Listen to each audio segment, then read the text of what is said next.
12 dreams for the Red Queen under crown of stone.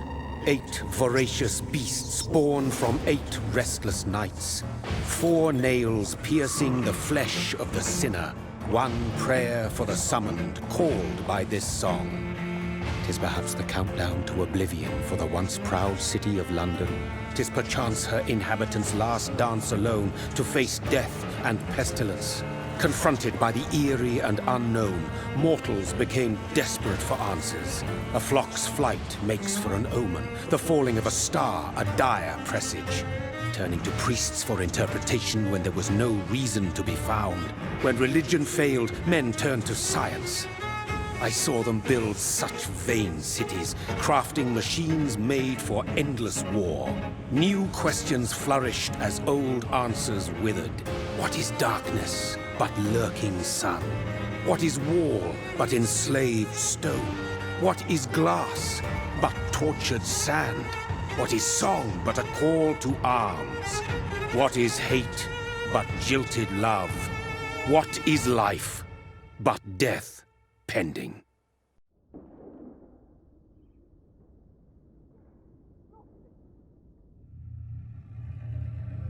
Death.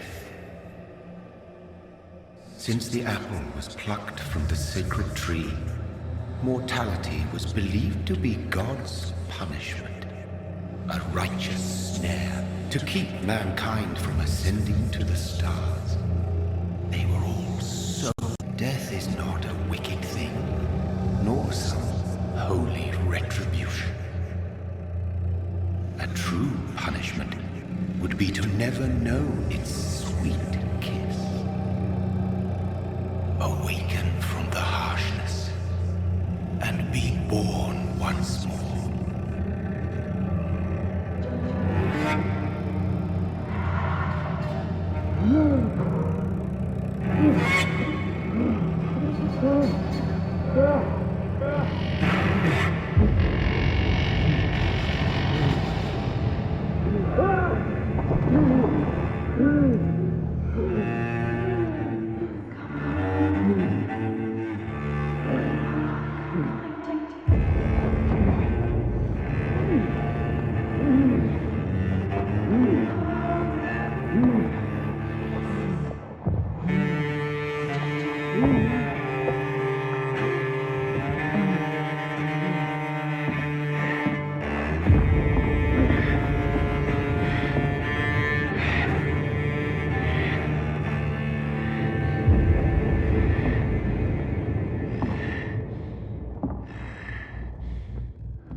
Mary! Oh, no! Mary!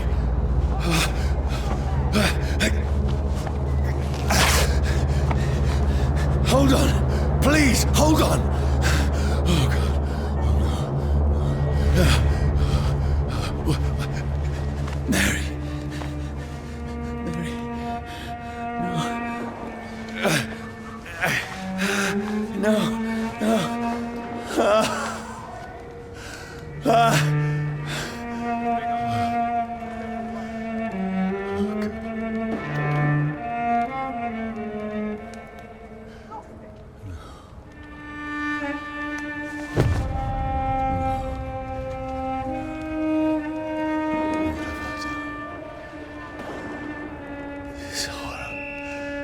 It's a nightmare.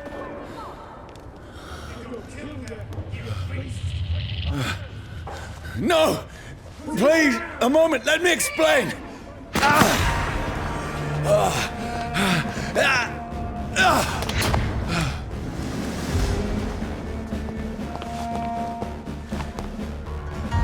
These patrols are after me.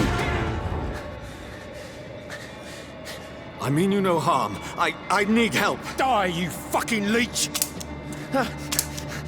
Please, listen to me. I can't make any sense of this. Shut up, beast! Who are you? What is this all about?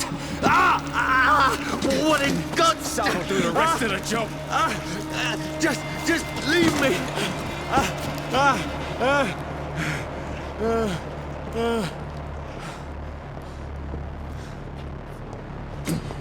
The sun. Is anybody there?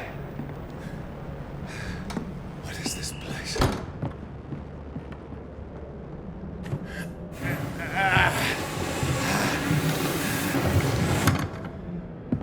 The place seems abandoned. I should be safe enough here.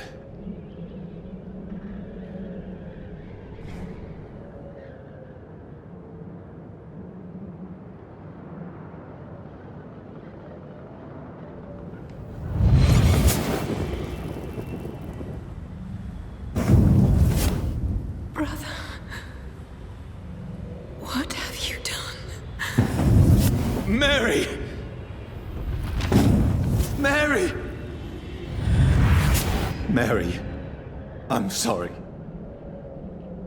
Whoever did this to us, I will find them.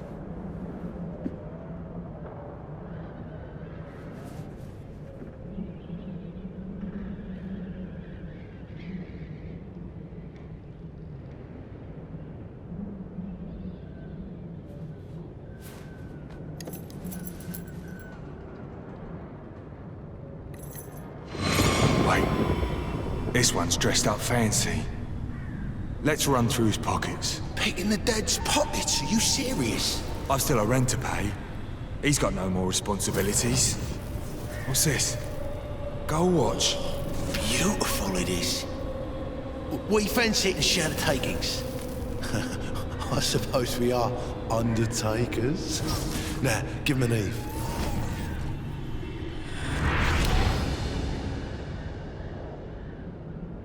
That's impossible.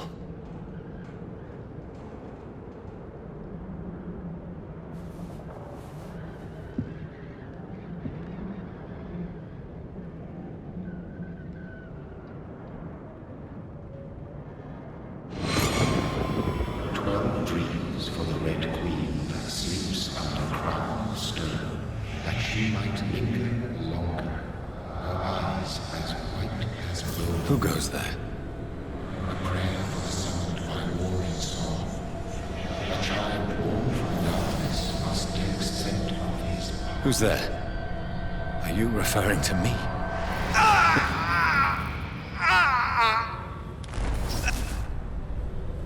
No! No!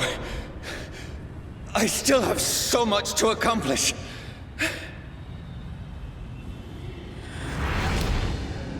I still have so much left that needs doing.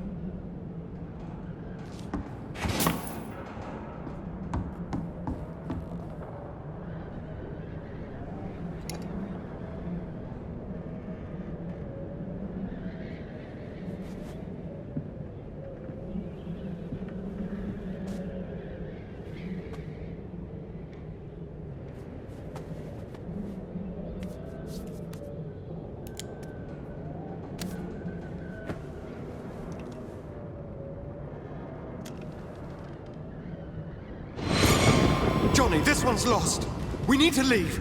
And now! No! There's time. I can save him. That's the enemy coming! The orders are to evacuate the hospital! Done. He'll live. And now what? We fight. Killing is a hell of a lot easier than healing.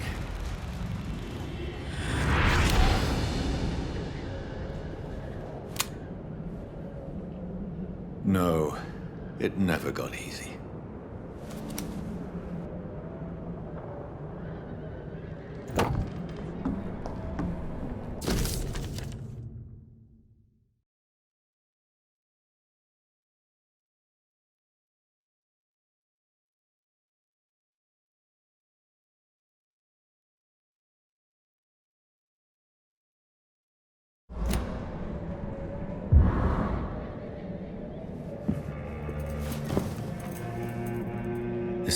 no sense.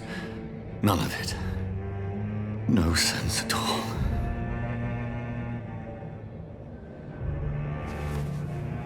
It's a nightmare. That's it.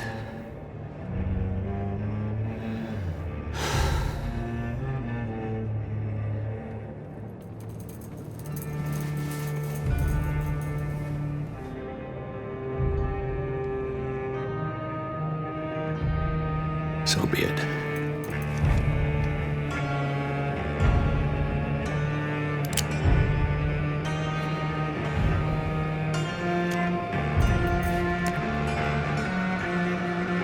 Rational thinking only.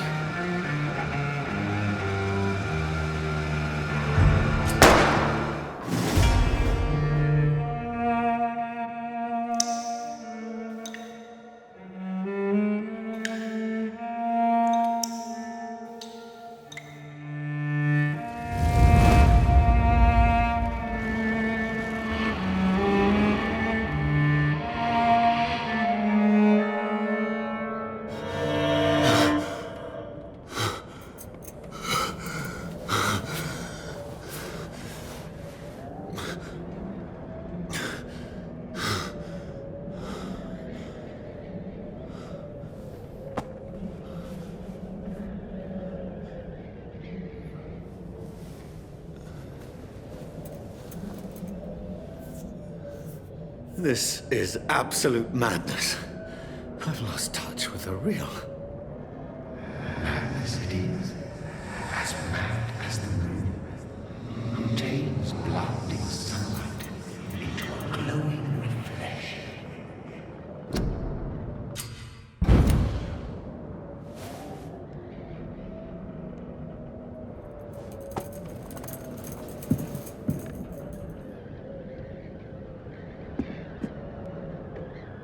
Voice in my head.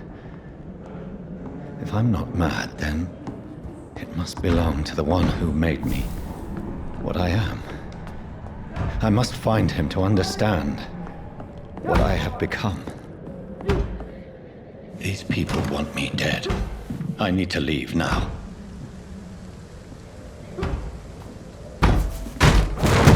Here's the leech. Here!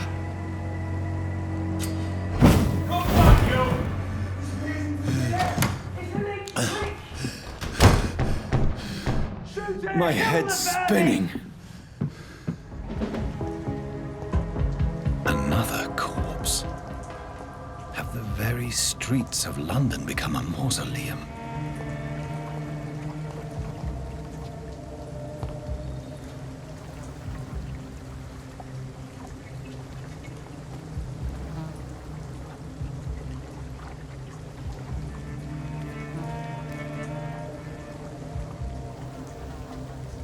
The man has been drained of all blood, but I can still smell the scent of it. I follow the scent's trail. Perhaps it will lead me to my assailant. At last, a little life. My God, sir, you look like Jonah's whale just spat you out of hell. Can I get you a drink? No, thank you. I'm not thirsty. Well, grab a chair and get some rest. This is going to be another long night. I'm looking for someone who might have passed through here recently. Wondered if you might help. It's been quiet tonight. The only other person I've seen went straight up to his room. Thought it was kind of rude, actually. You mean he's still here? Well, yeah. He paid for the entire week. Who is this man? What does he look like? Well, like a gentleman, I guess. Well-dressed, quite polite. A professor or something fancy like that. Always writing, reading notes. How long has he been here? He rented the room a few days ago and didn't say when he'd leave. I need to meet this man. I have questions. Just climb the stairs and knock on the first door. I heard him open his window, so I guess he's still awake. And, Yes? no funny business. You hear me? This is a respectable establishment. I think drink no. This is no place for you. Freewen has several patrols roaming the area. They do not pursue me. But they're looking for vampires, and they're most efficient. They'll not relent until the killer has been identified. I have a common objective, but I require... I think someone is eavesdropping. Are you certain? You might as well come in, whoever you are.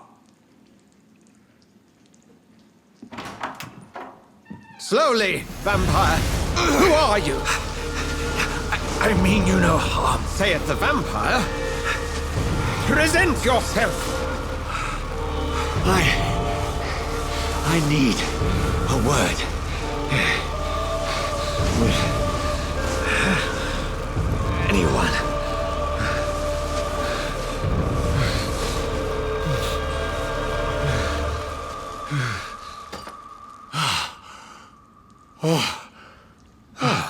Well, that's something I can do for you.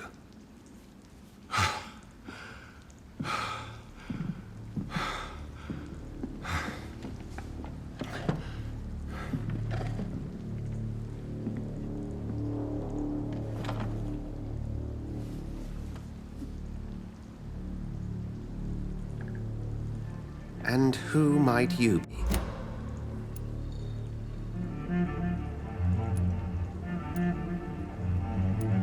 Tell me, who are you?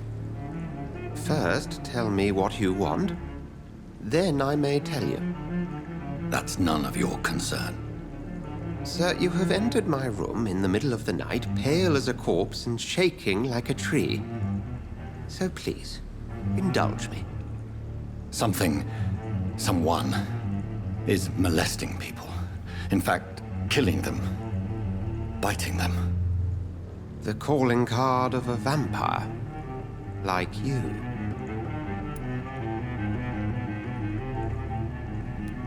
I've been hunted down in the streets and attacked. I'm a victim here, too. I believe you. Then if you are not a vampire, who or what are you? Dr. Edgar Swansea of the Brotherhood of St. Paul. I'm performing an independent investigation here in an attempt to understand precisely what is going on. Then help me find the culprit. I may, if you'll first tell me why you opened this door. I followed a trail. The scent of blood from a recent victim. It led me here. You thought I was your aggressor. That explains a great deal. We're both chasing the same shadow.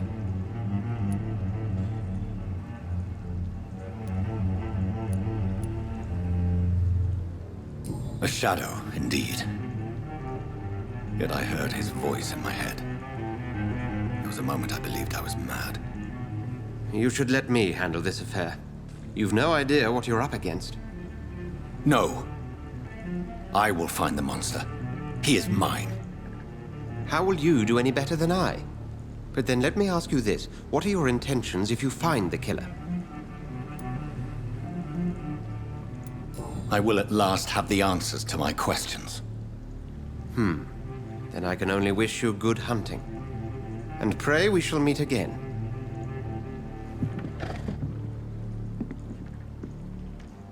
No, son. Welcome back. Did you find what you were after? I can't say I have. Are you sure no one else came into your bar before I arrived? Hey, I told you, you were the only other stranger I've had.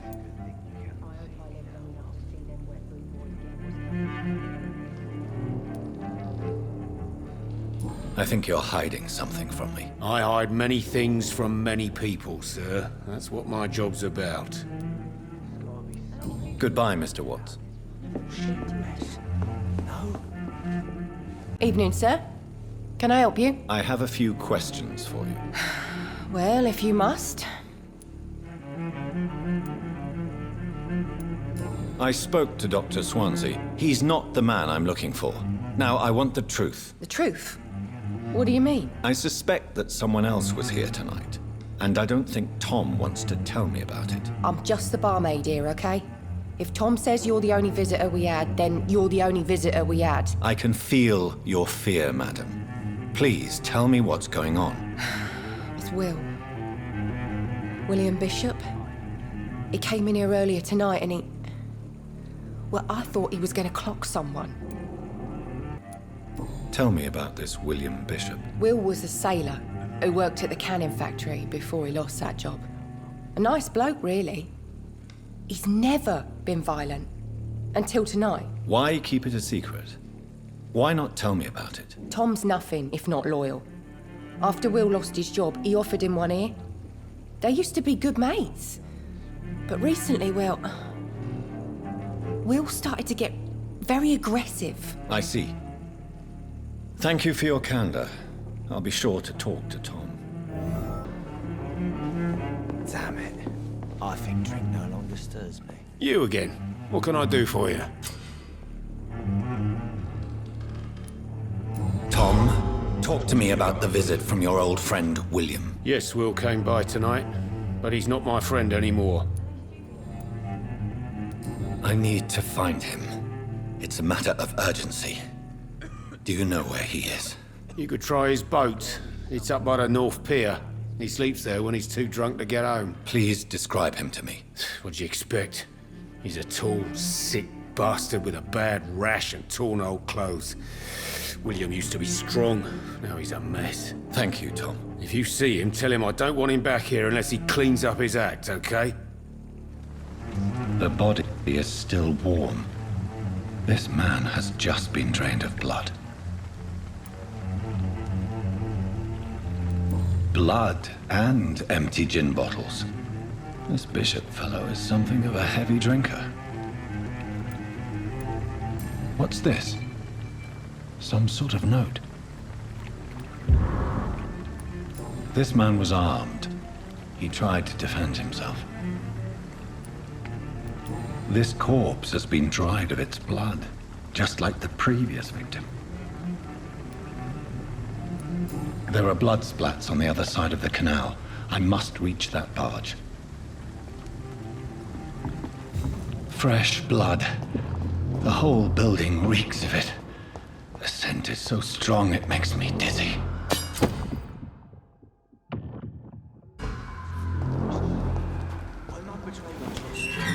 This place reeks of bloodshed.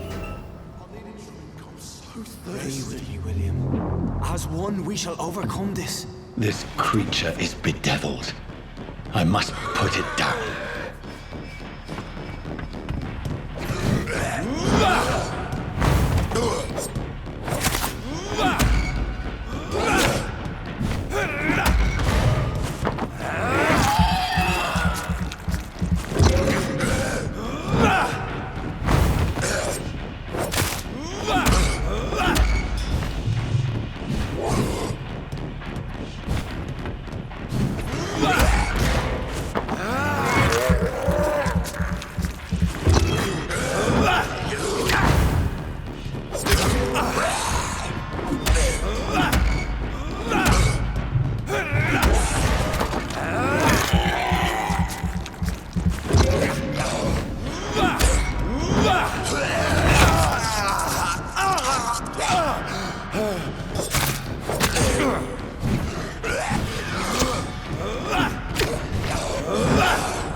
William, please.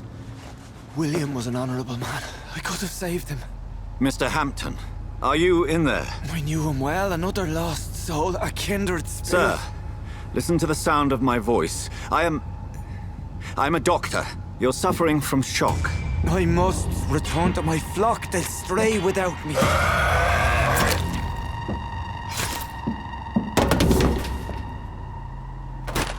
Remember, certain skulls are every bit as resistant as we are. Who are you? What do you mean by skull? You truly are a newborn. I should have realized. Wait. You are the woman from the bar. Are you like me? Can you help me? I believe, sir, I already have.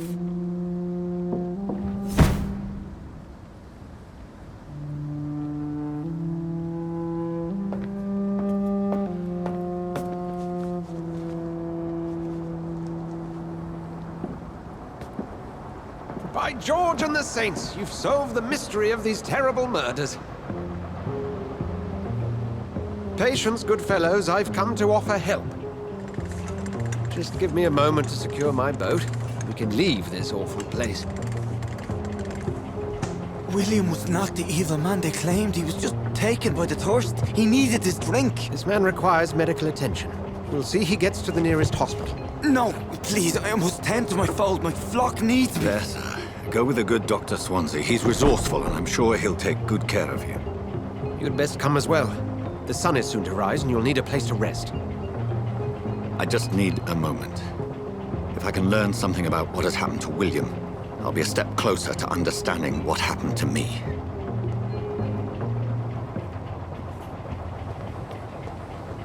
This poor creature can't be my maker. Could it be some subspecies of vampire? I must find a place to analyze the blood.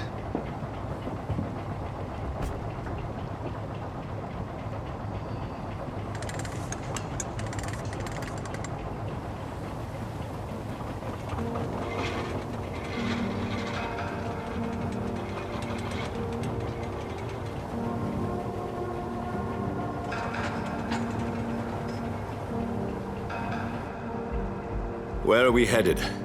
We're on our way to the Pembroke Hospital. It's just across the canal. They'll have a bed for poor Mr. Hampton. William was... what manner of creature was he? Predator, prey, villain, and victim. Who can say? The important thing is that he's been stopped. Duly noted. And the woman? What... who is she? What woman? Oh, don't play me for a fool. You used me to locate that Skull. You must know who she is. And I thought you a gentleman. You shouldn't talk about a lady behind her back, but I will tell you she values her privacy. Were London as peaceful as she appears from the middle of the canal? If only that were the reality of the situation. To be honest, I've always tried to avoid this part of town. Pembroke Hospital is the last bastion between the rest of London and the epidemic. The flu has decimated the East End and the war still rages. Welcome to the front lines of a plague. This is where you work, Dr. Swansea? I am the administrator of Pembroke Hospital. I thought you were here in service of your mysterious order, the Brotherhood of... Of St. Paul's Stole, yes. But first and foremost, I'm a man of science. A physician, like yourself, Dr. Reed. How do you know who I am? No need for modesty. You are Dr. Jonathan Reed. A surgeon of some caliber and renown, if I'm not mistaken. You are correct, sir. I knew it!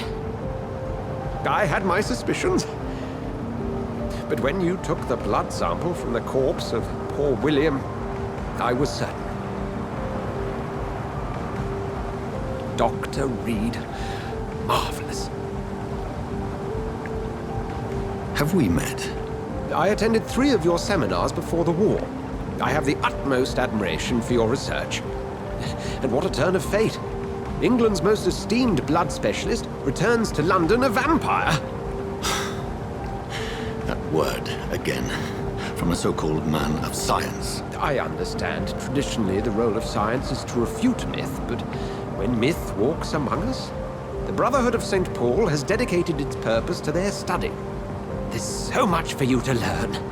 And for that, you are right. Well, then let me be blunt. Join my staff at Pembroke Hospital. As a physician. I suspect you'll not find a better post of employment to contemplate your predicament. This is sudden. I was returning home to see my sickly mother. But alas, that was before contracting this... affliction. Dr. Reed, take a moment to consider. The post would be for the night shift, providing a good explanation for your absence during daylight hours. You'll be adequately reimbursed, and have a place to hide. I even had the forethought to bring some clean clothes. So, what do you say?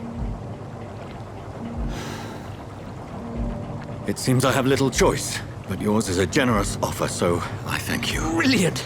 Oh, Jonathan, this is one for the book, and the beginning of a beautiful friendship.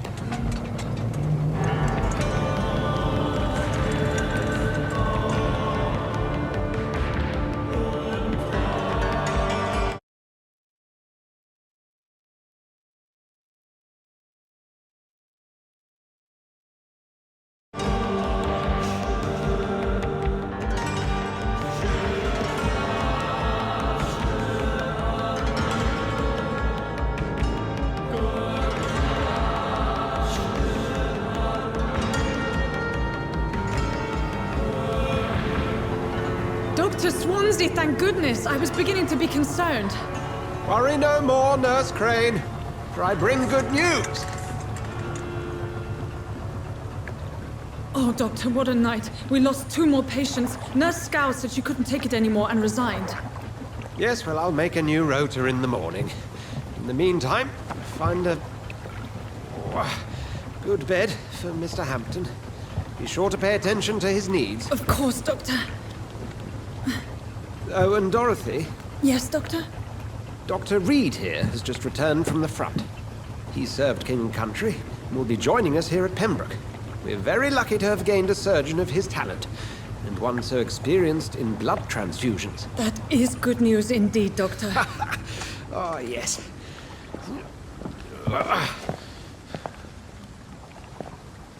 Here at Pembroke, it's not what we have, but what we haven't. It's only thanks to Nurse Crane and the staff that our ship doesn't sink. If you have any questions, just ask her. Duly noted. Thank you. Your assistance is required, Dr. Swansea, immediately. Welcome aboard, Jonathan. We'll catch up after my rounds. Coming, Nurse Crane. I'm coming.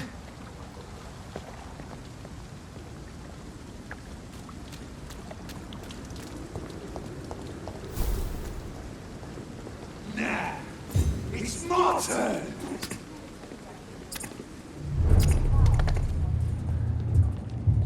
Rotten or pristine, each heart contains the seeds of life. Drink at this river, try it all.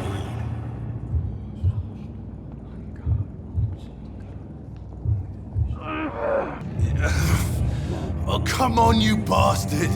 I won't bite. Sir, please. You've lost too much blood. Calm yourself. You think I didn't notice? Stop your staring and get me to an hospital, you arse! Insulting a good Samaritan. Not exactly the way to get rescued. Alright, sorry. I am in pain here. My guts are spilling out onto the street and you're yabbering on. Yes. That's a very nasty wound you've got there. Take my word, I am a doctor. Dr. Jonathan Reed. Name's Clay Cox. I'd appreciate you helping me to a better place, Doc. Follow me, Mr. Cox. Let me assist you to that better place.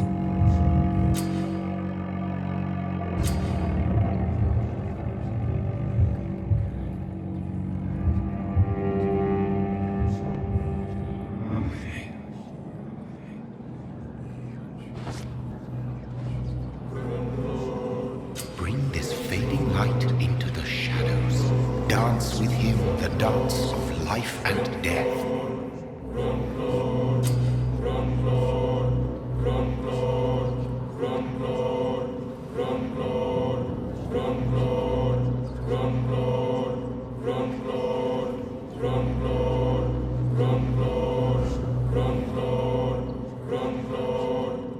No more. Not tonight. Not like this. I will not take another life.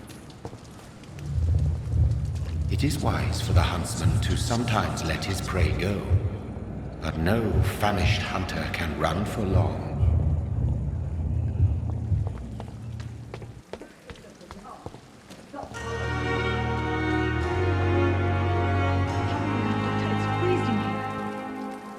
Doctor, where have you been? I've little time to play hide and seek with new staff members, no matter how illustrious they may be. I found a wounded man by the docks. He answers to the name of Clay Cox. He requires urgent medical attention. Already making the rounds? That's the Pembroke spirit. I'll ask our porter, Milton, to bring him back immediately. Thank you, nurse. What can I do for you? Dr. Swansea insisted we provide you a quiet office. You'll find it on the second floor with your name on the door. Thank you. Nurse Crane, isn't it? Yes, Dorothy Crane. Welcome to Pembroke Hospital, Dr. Reed. Your office has been prepared. This must be the place. It's definitely away from prying eyes. Relegated to the shadows. A kingdom of my own. At least I won't be sleeping in a coffin.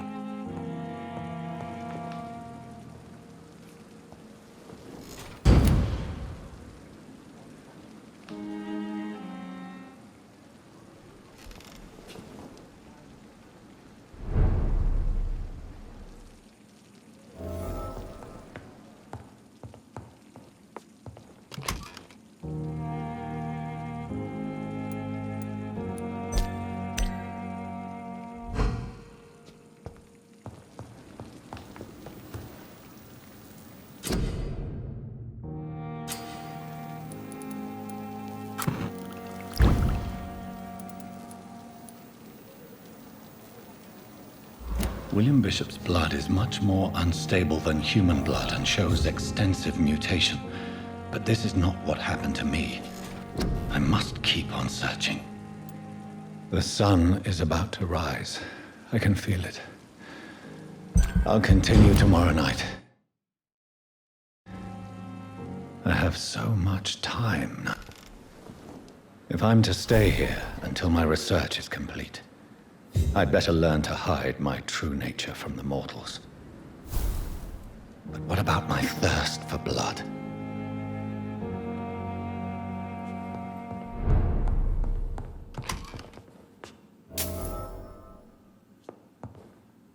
Dr. Swansea asked me to direct you, Dr. Reed. Hurry up! Yes, Nurse Crane? How can I help you? I'm so sorry. I know Dr. Swansea wanted you to rest, but we have somewhat of a crisis. A crisis, you say? Our supply of antiseptics is nearly depleted. I was hoping there was another box up here, but...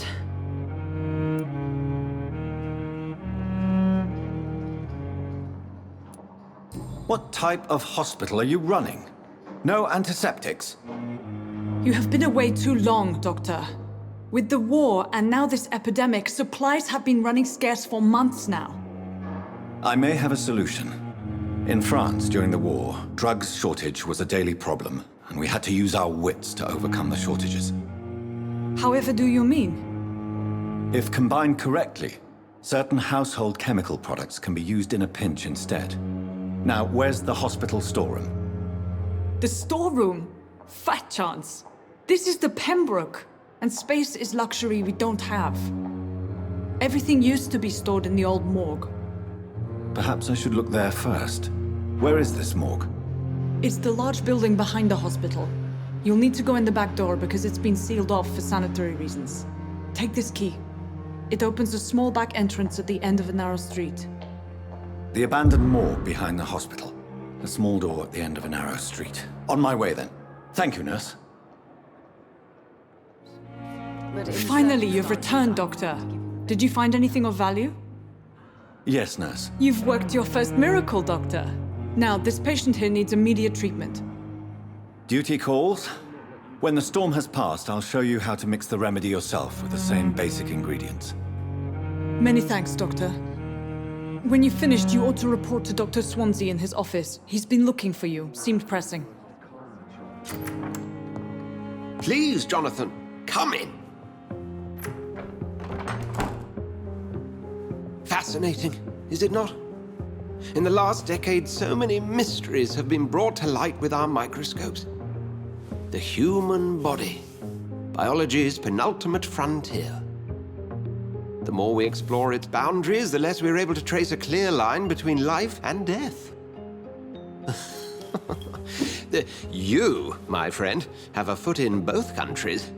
The view must be vertiginous. It's at least as vertiginous as chatting about vampires with you, I would say. This must be all so new to you.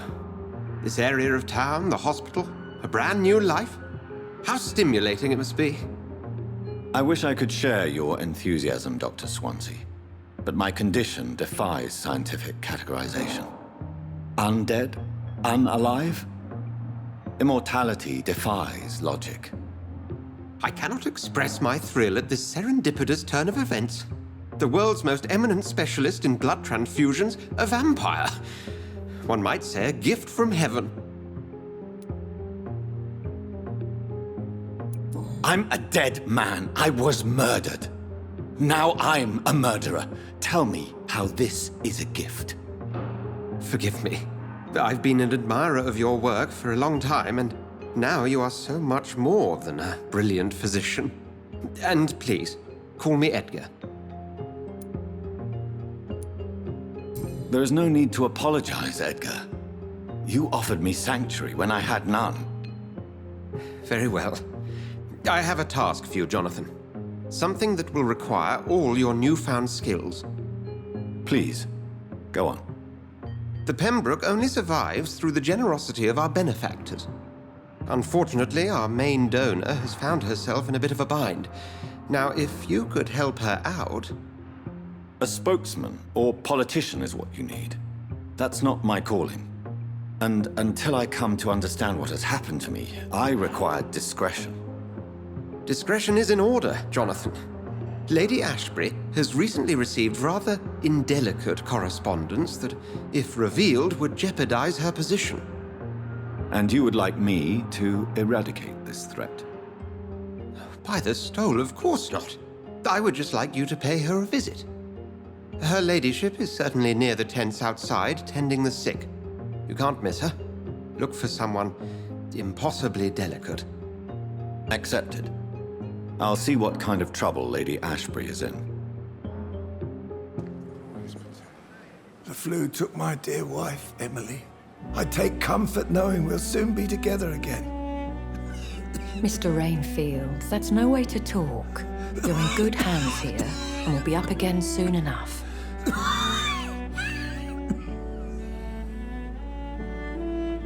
Now do me a kindness and get some sleep. I'll be back round later. Your words are kind, the blessings of an angel. You're the sweet, sweet Lady of Mercy.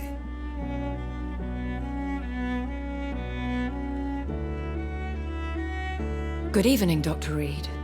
It's a pleasure to see you again. You seem surprised. Dr. Swansea has brought me up to speed concerning your recent appointment to Pembroke Hospital. You're a the lady who saved me that night, before vanishing into thin air. I remember you from the pub with Dr. Swansea. Indeed. Allow me to introduce myself formally this time.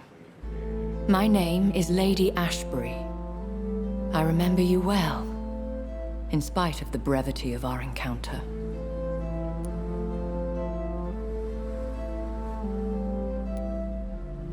So it seems our Dr. Swansea does indeed have a fascination for creatures of our constitution. Dr. Swansea is a remarkable man. Dedicated, one might say, obstinate? He spent years compiling our bestiary. I hope you're more disposed to answer my questions now. You must have countless questions, but our rather urgent matter first. Swansea has explained. My cover, if you prefer, has been compromised. Dr. Swansea has commissioned me to be your agent in this matter. You could start by explaining what's amiss. These past insufferable weeks, I've been the victim of extortion. I've made a first payment, but the blackmailer grows greedy. I must refuse his most recent demands. Please continue. Every detail is essential. I'm your man. My embarrassment in this matter is eclipsed only by my shame at having put the hospital at risk. The threat from our anonymous scoundrel is clear. A list of dates. My visits coinciding with the dates of suspicious patient deaths due to massive blood loss.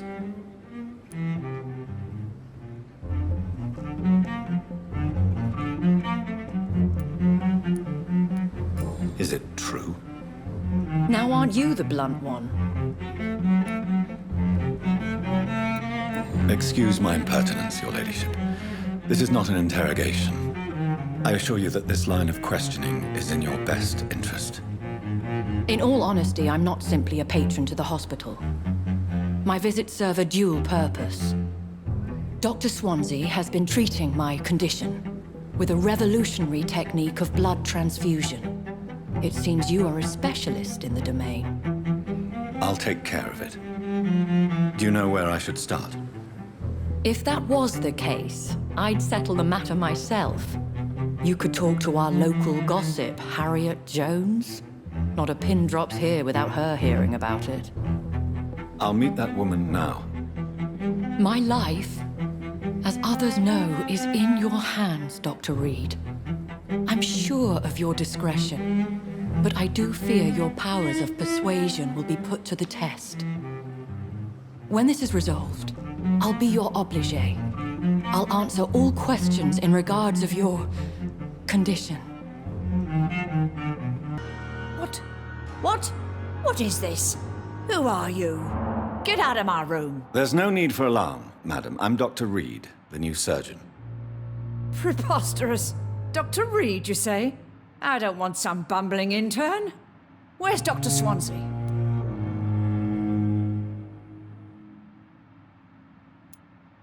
Dr. Swansea is quite busy, and I need you to help me get acclimated. I have many questions. How brave. Threatening an old defenseless woman. You know how long I've been a patient here? You've picked the wrong fight. I'm Harriet Jones. Harriet Jones? Indeed. I've been meaning to have a chat with you. You know what goes on here better than any other patient, I gather. Oh, better than any patient, nurse or doctor. I've seen so many vile undertakings. I heard there have been some despicable goings-on. Was there a case of blackmail? Blackmail? Wait. You're investigating something. This isn't a social call. One of those incompetent cunts slit a poor sod's vein. I assure you, madam, this is not an investigation into a possible medical error. Debauchery, then? Nurses Crane, Hawkins, Brannigans, whores, all of them. They can't keep their legs shut. I've seen them scratching slutty sores. Really? Well, if you have irrefutable proof, I'll not have the staff behaving in such a manner here. This is your business, Doctor, not mine. But I swear one of the nurses is cavorting with some man on hospital hours. Thank you for your time, Miss Jones. You've given me something to go on. See you on the next round. She needs it. Good evening, Nurse Hawkins. Good evening, Dr. Reed.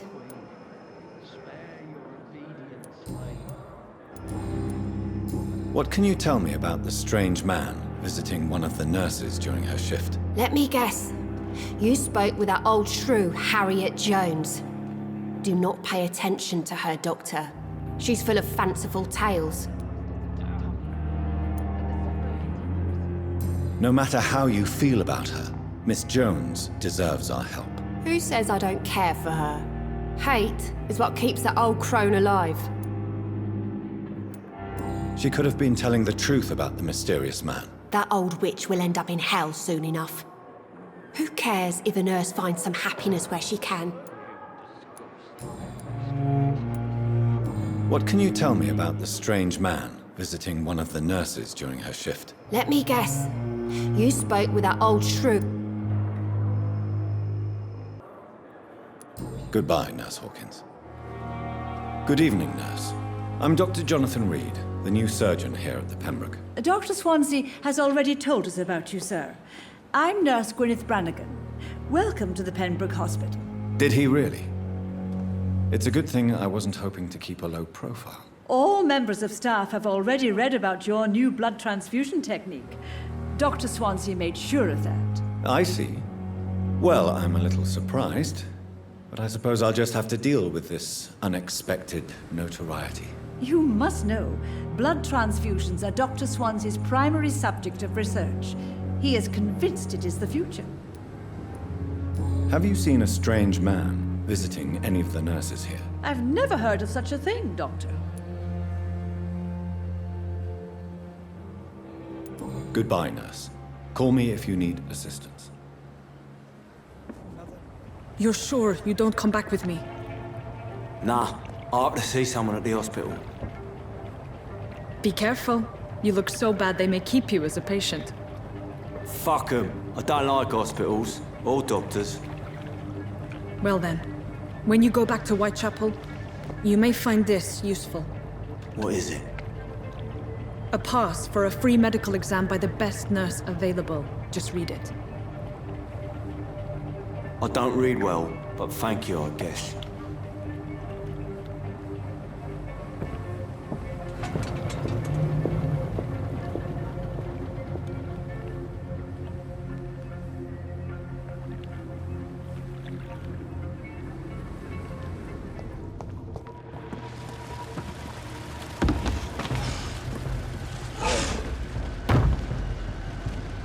What sort of creature is this?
Here's what's left of him.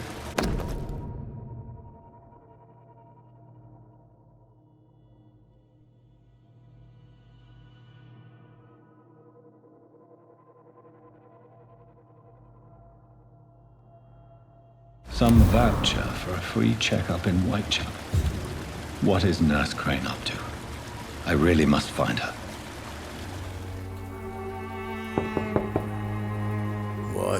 What do you want? Leave me alone. Good evening, sir.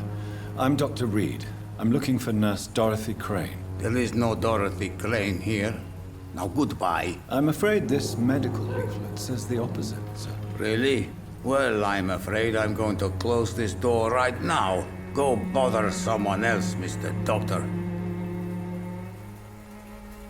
To enter that house, I must discover who this man really is. Maybe I could start by observing what he's up to.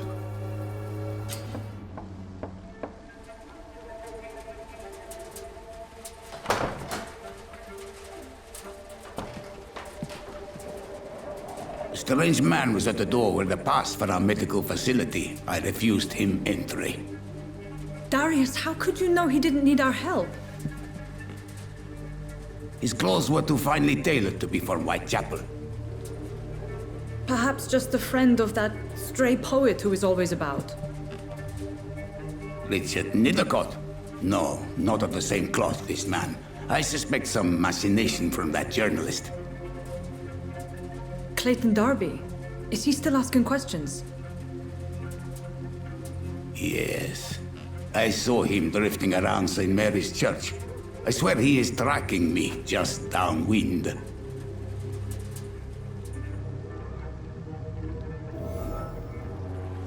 Excuse me, sir. Are you familiar with this part of town?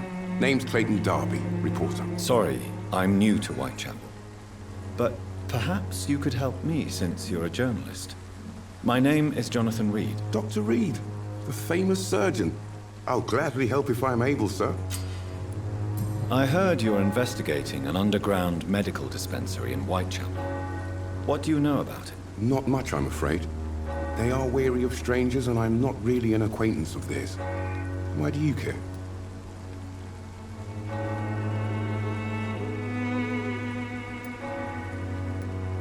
I'm afraid one of the nurses from the Pembroke hospital may be involved with unsavory activities. Ah, could it be Dorothy Crane? Without a doubt, you are a damn fine journalist, Mr. Darby. What do you know of her accomplice, a man named Darius? I don't know much about the man. He's very cautious. Never goes out. Doesn't seem to have any friends or family.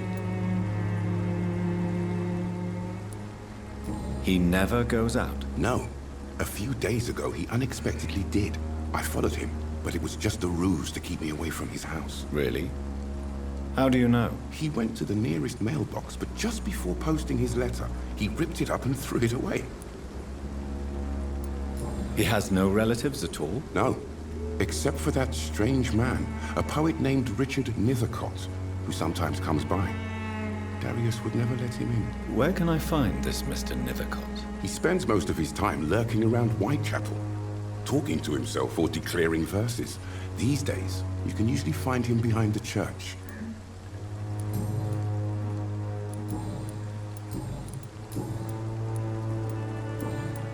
Goodbye, Mr. Darby. Farewell. Good evening, sir. I'm Dr. Reed. I would like to ask you a few questions. Please be my guest. Although I may not be the best informant regarding this part of town, my words speak about that which the eyes cannot see. Really? Are you an artist of some kind? I'm a poet, sir. Richard Nethercott, at your service. May I ask you a few questions about the district? Extraordinary part of town, is it not? I'll be glad to help you, if I can. What can you tell me about an old man called Darius? Darius Petrescu? Yes, I know him. At first, I thought he was only a small publisher. I invited him to publish my work, but his reaction was pretty clear. Not interested in your talent? Darius is an old political activist who takes delight in printing tracts and lampoons. Those communist activities only require mediocre writing skills. I'm looking for Dorothy Crane, a nurse who lives in this vicinity. Dorothy Crane. Oh, I love the name. The Crane of Whitechapel. Sounds very mysterious. But, sorry, no, never heard of her.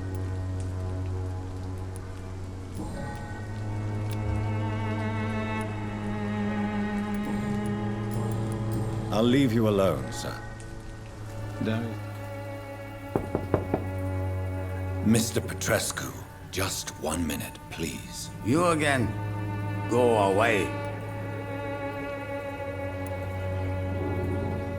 Sir, wait. Stop this nonsense. I know Nurse Crane is here. Shall we speak man to man, you and I? All right. Speak up. Don't you see we're on the same side? We fight to help the poor, sick, and abandoned. I'm nothing like you, Mr. Doctor. Yes, you are. You too believe in providing medical care without charge. You know what we have to sacrifice to make the world a better place. I have to admit your words have conviction. All right, I'll let you see, Dorothea. Don't make me regret this, though. What do we have here, nurse? Patient Razvan Vasily. High fever running on 3 days. Complaints of dizziness, muscle aches, and head pain. Diagnosed with influenza. Treatment? Aspirin and salicin for the fever and discomfort. Liquids for dehydration, but he's having trouble keeping even water down. Thank you, nurse. Anything else I should know? He did lose consciousness this morning, but he's never had convulsions like these. He's not convulsing, he's choking. He's not getting any air. Scalpel! Hand me that scalpel! What can I do, Doctor? It's too dangerous to operate with these convulsions. Sedative, nurse. Do we have any anesthetics? I'm sorry, Doctor. None at all.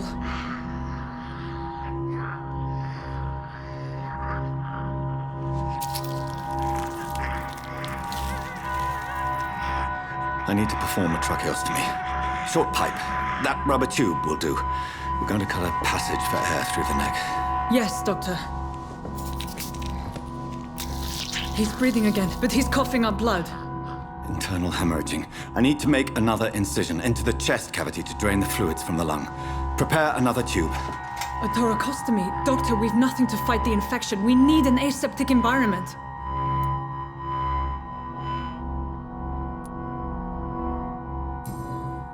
Right then, Nurse Crane. What do you suggest we do?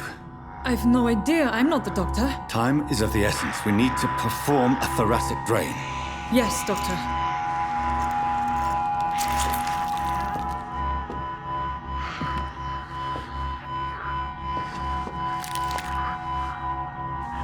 He's still bleeding, Doctor.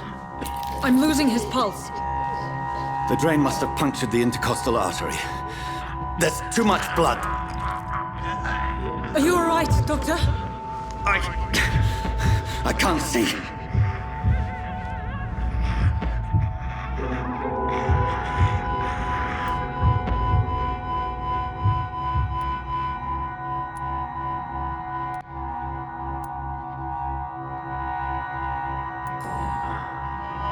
I must first suture the artery. Find the wound. The source of the blood. Needle and thread, Doctor. Good. The stitches are holding. How's he doing? We're losing him. We've lost his pulse. He's dying, Doctor.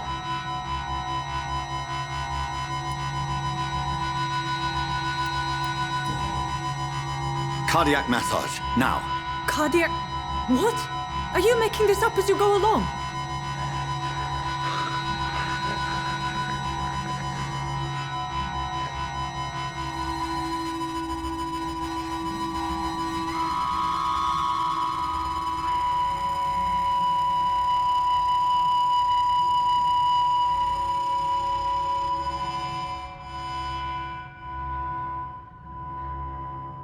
We've lost the pulse.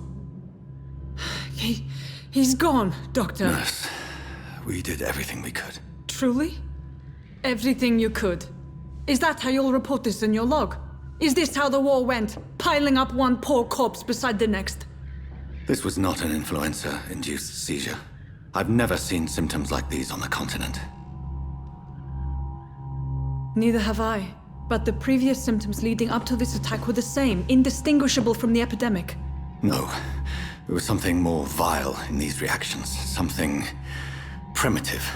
There have been numerous reports of mental breakdowns caused by the fever that accompanies the flu itself, Doctor. Yes, but... I'd best take some samples of the blood for analysis.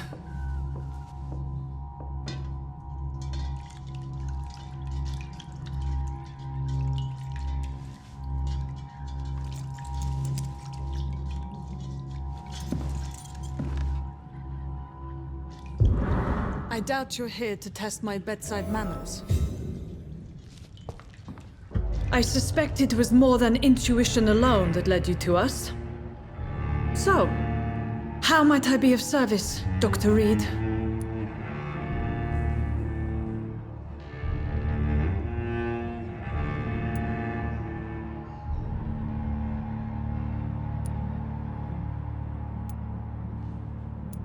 Your heart might be in the right place, but you can't carry on with this blackmail. For God's sake, Dorothy, it's extortion. It's a serious crime. Doctor, you think your warnings scare me? I've stolen and plied, blackmailed and lied, but what else am I to do? I'm all these people have. You've convinced me of the sincerity of your actions and their noble justifications.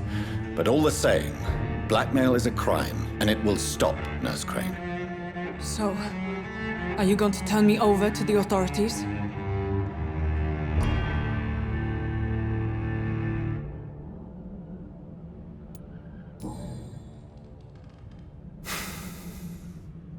No. Your place is here. Jailing you would be an even greater crime. So, here is my proposition. I'll look the other way on your little enterprise. In exchange, you will resign from the Pembroke Hospital and provide me with medical supplies when the need arises. Dr. Reed! That sounds like a business proposition. My accomplice, then? No, just a privileged client. My research may require the occasional rare piece of equipment or ingredient. I'll pay good coin in exchange, fair and honest, to help finance your noble endeavors.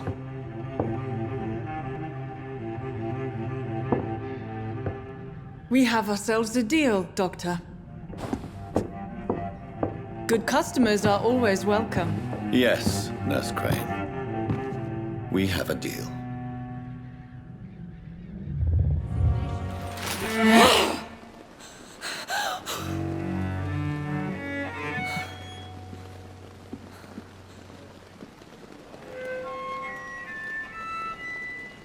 I would ask you to avert your eyes, sir. Or did you not know it was rude to stare? I knew it. Speak up, Dr. Reed. I like a man who speaks his mind.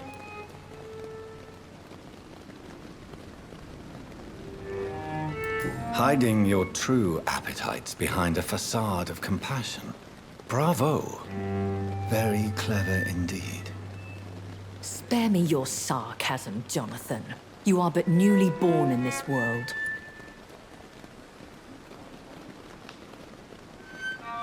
So in the end, the accusation was true, wasn't it? The situation is somewhat awkward nonetheless. I have not been observed sustaining myself for many decades. I have to say I'm a trifle embarrassed. Anyway, I have concluded my inquiries concerning your blackmailer. I see.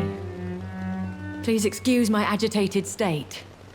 Under normal circumstances, I wouldn't let anyone see me in this condition. I must confess I have not put an end to the blackmail, my lady. Unfortunately, I could not bring myself to do it. I'm so disappointed in you, Jonathan. I didn't expect this from you. Lady Ashbury, you yourself admitted how ridiculous the sum of money was. I can assure you, it was all used for charitable ends. Well, you are full of surprises, aren't you, Jonathan? All right, say I trust you, but you will still pay the ransom. That is only fair. After all, it was you who failed to bring this problem to a satisfactory conclusion. I believe I could agree to that. And since a lady always keeps her promises, I will now answer any questions you may have. I bid you farewell, for now, my lady. I must quickly analyze the blood I took from Nurse Crane's patient. Perhaps I should.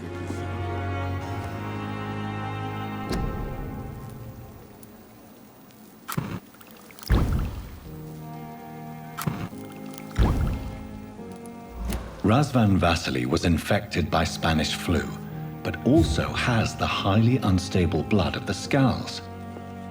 Is the London vampire epidemic transmitted through the flu? I should talk to Dr. Swansea about it. Evening, Edgar. Could I get your professional opinion? Please speak, but I have something important to tell you. This strain of flu, it's very different from the one I saw in Europe. It's downright peculiar. Really? What makes you say that?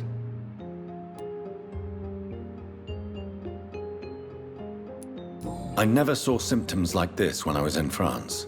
Not at all. I see. Do you have anything more to go on? This disease spreads and looks like the Spanish flu, but its effects differ greatly. The London strain is different from the continental one. This is very interesting. Did you find something else?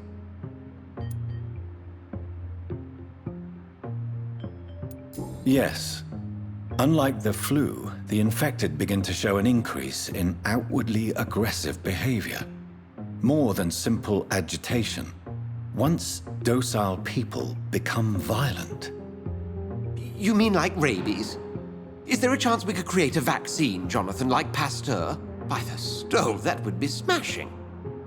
There's a lot we're not seeing here. But it is spreading, and quickly. If we don't act, the whole city could be lost. But Jonathan, we've a fantastic opportunity sitting right here in front of us.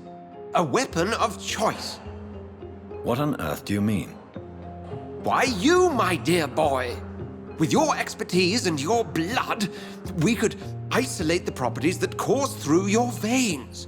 Think about the possibilities.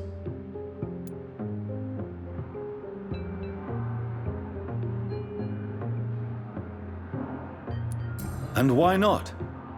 What did Stoker say about the Children of the Night? Well, using my blood, I could create a whole army of vampires. Surely you're joking. We'll discuss this more later. Thank you for your time. No, thank you, Jonathan. But as I said, I needed to talk to you. I have some rather bad news. Yes? I'm afraid it's your sister. My sister? She's to be buried this evening at Whitechapel Cemetery.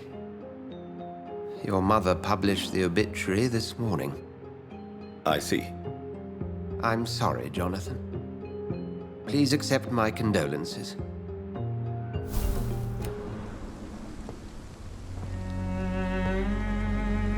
I am the resurrection and the life. He that believeth in me, though he were dead, yet shall he live. And whosoever liveth and believeth in me shall never die. We commend unto thy hands of mercy, most merciful Father, the soul of our sister departed, and we commit her body to the ground. Earth to earth, ashes to ashes, dust to dust.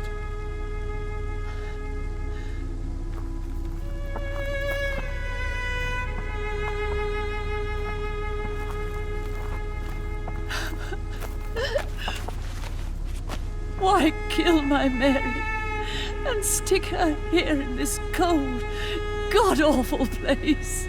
These are the legal requirements for the epidemic, madam. Oh, Avery, I feel so tired. Please take me home. Yes, madam.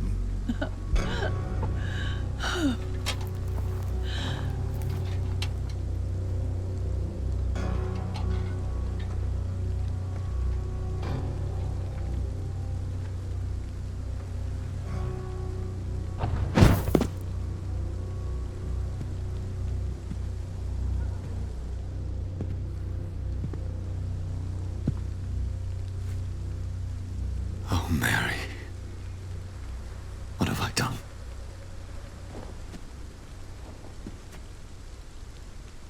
If I could only change one thing. One thing. This is a nightmare. Jonathan, there is nothing you can do but accept it.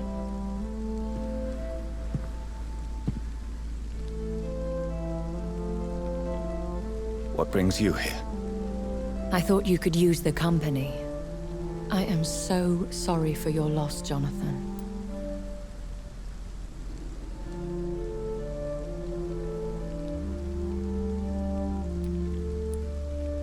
I wish the tears would come. But I'm empty.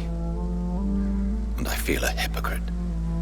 Let your pain run free, Jonathan. Don't smother it. What you feel is your humanity. Don't be so quick to lose it. She had been scouring the most dangerous parts of London in search of me. And it led to her death. Jonathan, don't. I still hear her last thoughts. They echo in my head. Her mind shattered, and and it haunts me. Jonathan, stop. Listen carefully. You must come to terms with this. You must learn to live with what happened.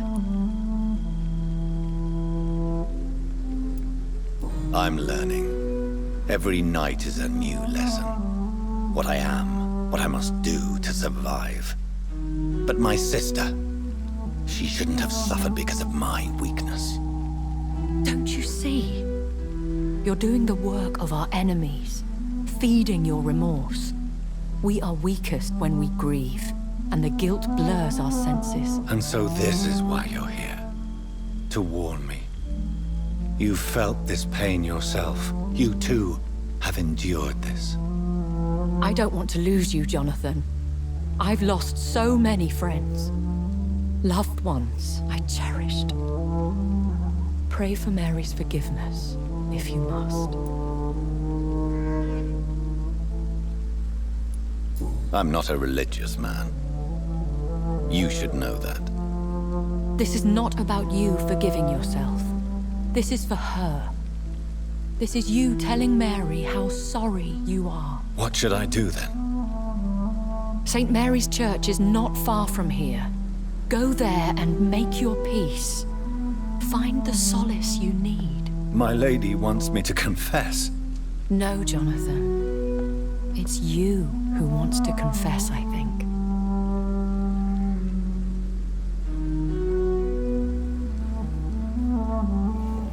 And off to church he goes, a newborn seeking divine consent to lick the blood from the soft and pointy crown. Who are you? Make yourself known. Newborn, you reek of guilt and pointless compassion. Shed your skin, forget your old weaker self. What do you want from me?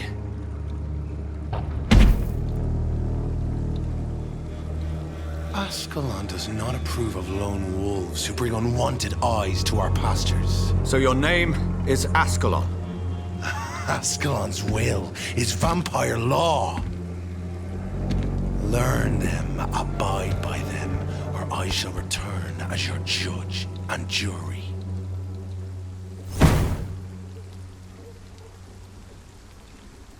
These immortals try my patience with their plans and unsolicited counsel.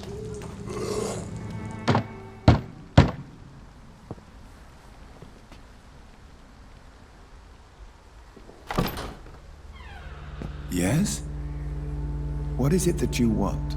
I'm sorry to disturb you at such a late hour. No worries, my son. I'm still quite awake, having just returned from a funeral. Yes, I know. I've forgotten what I wanted. I don't know.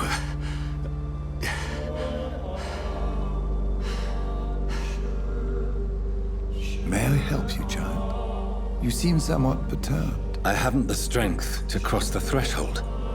I wish to pray, to cleanse my soul. The church is shut by order of the bishop. But I'm still the vicar of St. Mary's, if that is any use to you, my son.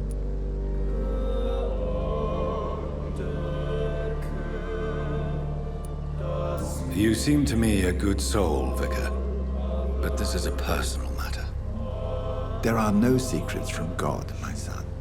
If your heart needs comfort, consider me your chapel. For I can be as silent as stone.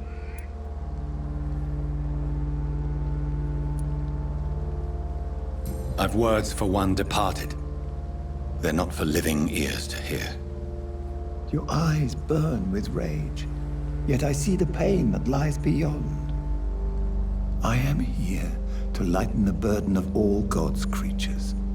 Whatever you tell me is between us and the Lord. Very well, priest, as you seem quite adamant. Open your heart, my son. Tell me what burdens you. With whom do you wish to speak?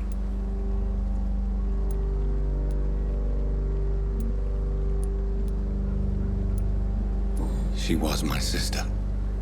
You seem so troubled by the loss of this girl. What happened to her?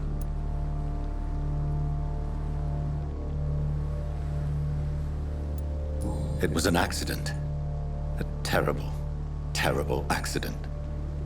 I see. And how are you feeling, my son?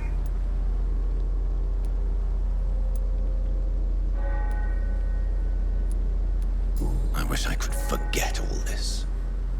I have a final question for you, my son. This is of the utmost importance. Ask your question, Vicar. What would you like her to know?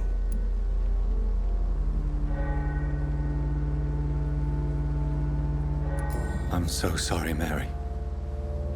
I promise to find who is responsible for all this.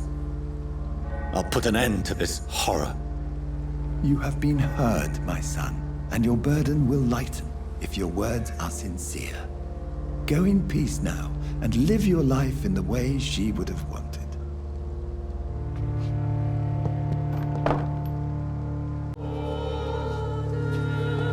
Whatever happened on this dock is between my sister and I.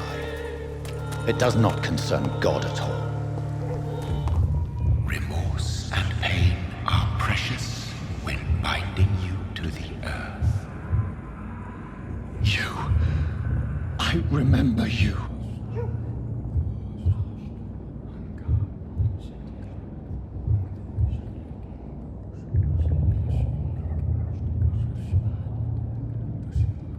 Fear be gone. I would harm no child of my making. This is your doing. You made me this creature. What are you? I am the land. You are our champion.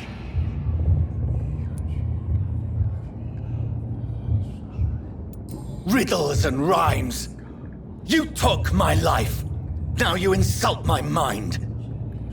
Be stilled, my child. I bring understanding. What is it you seek? This age is sickly. An ancient poison, an older rage, brewed in a cauldron newly forged. This has something to do with the epidemic. Seek truth, my champion. Defeat the serpent of knowing with iron spur.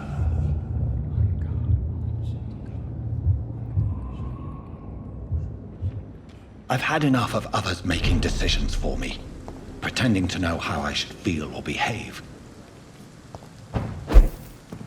So the vampire who made me is some sort of disembodied entity? Or was he just projecting this vision in my mind? Maybe Edgar can help me with this one. God protect us. You've got a leech in the hospital. Yes, my hospital. My mission is to heal while you go about warring. You've set the table for a snake. I wonder why there's venom in your food. I'm growing tired of your song. You're a woodsman, McCallum, not a doctor. Return to your hunt. Remember, I've a good nose for machinations. I can flare the scent at a mile. You can't hide from the god. Leave him, Jonathan. This is sacred ground. Neutral territory.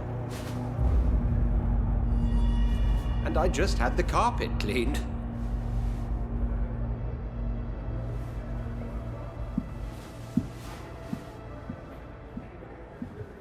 By the sacred stole, this is very bad news.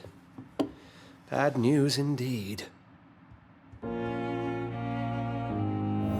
What happened? The hospital has been attacked. We have injured patients, at least one dead and several missing.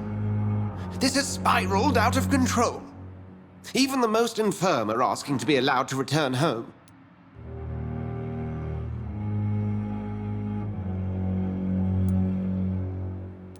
We cannot have the people lose faith in this institution. This hospital is their only hope. Of course, you're right.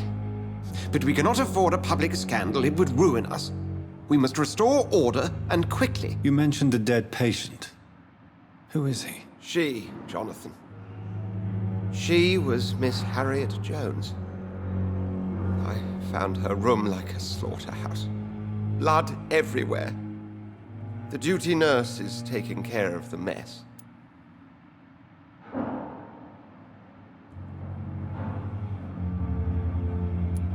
You want to restore peace in the hospital again? I know this place means something to you.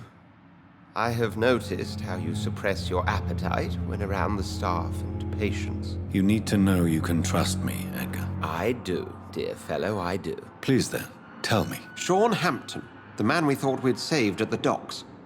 It seems he was infected after all. So Hampton became more beast than man. Exactly. And now Guard of Prewen suspects the hospital of vampire activity.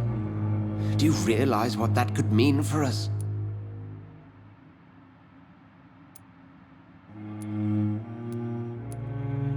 Rest assured, I will protect you and your staff. McCullum is a fanatic. The Guard will stop at nothing. You don't know what they're capable of, Jonathan. Very well. Since I brought Mr. Hampton here, I will put an end to this. Good evening, miss. I am Dr. Reed. May I ask you a few questions? Who are you? What do you want? As I just told you, I'm a doctor. From the Pembroke Hospital, actually. The Pembroke Hospital, you say? I ain't paying any bill left by Clay. I'm not here to collect payment, miss. Miss Edwina Cox. So what do you want then? Fancy buying something from me, maybe? I'm looking for Mr. Sean Hampton. Do you know where I could find him? The sad saint? I heard he was mugged or something. Yes, he was. But he left hospital recently. You don't say. Well, I suppose it's good news for the homeless and the useless. Ask them, they must know something. Good evening, sir. Have you witnessed any suspicious activity or strange events recently? And what do you define as a strange event? More to the point, who are you? My name is Ichabod Throgmorton, vampire hunter extraordinaire and warden of the East End. A vampire hunter? Really? I know what you're thinking. I'm just another lunatic howling at the moon, but I'm not. The bloodsuckers exist, and they're close. Mr. Throgmorton, I'm Dr. Jonathan Reed. I'd like to hear more about these vampires you're hunting. A man of science? Well, I'll be glad to enlighten you. I'm looking for Sean Hampton. Can you help me, Mr. Throgmorton? The sad saint? He should be at his night asylum at this hour, but I cannot tell you how to find it, sorry. Really? Why is that? It's nothing personal, Doctor. I'm sure your intentions are good, but people who sleep there, they have plenty of reasons to hide.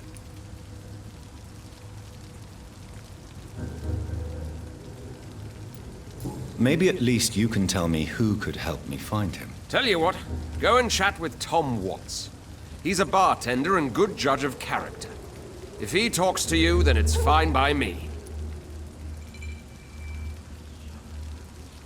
I could make you tell me, but I respect your refusal.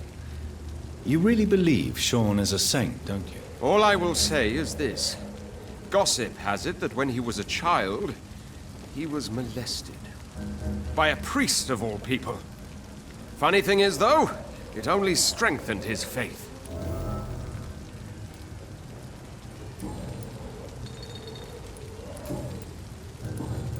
Goodbye, and good hunting, Mr. Throgmorton. Good evening, Tom. Good evening, sir. How are you tonight? Back to the docks, are we? You remember me, then? Of course I do. You're that man who seemed so lost when he entered my bar a few nights ago. Thank you for your hospitality. I'm Jonathan Reed, by the way. I'm still Tom Watts. Welcome back, Doctor. Tom, I need to find Sean Hampton as quickly as possible. I've been told you could help me. I heard the sad saint was recovering at Pembroke Hospital. Did he leave or something? I believe he returned to his flock. Can you confirm that? Oh, I bet you're right. Sean can't help but worry about the poor and sick. Oh, I guess it has something to do with what happened to him as a baby. Please, tell me. Well, I don't like to gossip, but I heard that the sad saint was abandoned as a baby in front of a Catholic orphanage in Dublin. Would explain his faith and need to help everyone. The important thing is I find him, quickly. Why not try his night asylum? He takes care of those who need a meal or a roof there. Where is it? It's in an old warehouse, northwest of here. Just follow the bank to the west and go north when you reach the end of the pier. Goodbye, Mr. Watts. Good evening, miss. I'm Dr. Jonathan Reed. Can I help you? A fancy doctor lurking at night by the docks? Not fishy at all. And what about you? Working outside at night in this dangerous part of town? You want to know my secret? I'm trying to earn money. And I'm Lottie Paxton, by the way. I'm looking for Sean Hampton. Can you help me? Mr. Hampton must be in his office at the night asylum he manages, I suppose. Why do you want to see him? He was a patient of mine at the Pembroke hospital, but he left abruptly. I see. Well, Mr. Hampton is a discreet and dedicated man. I'm sure you'll find him soon enough. Goodbye, Miss Paxton. Why the long face, Doctor?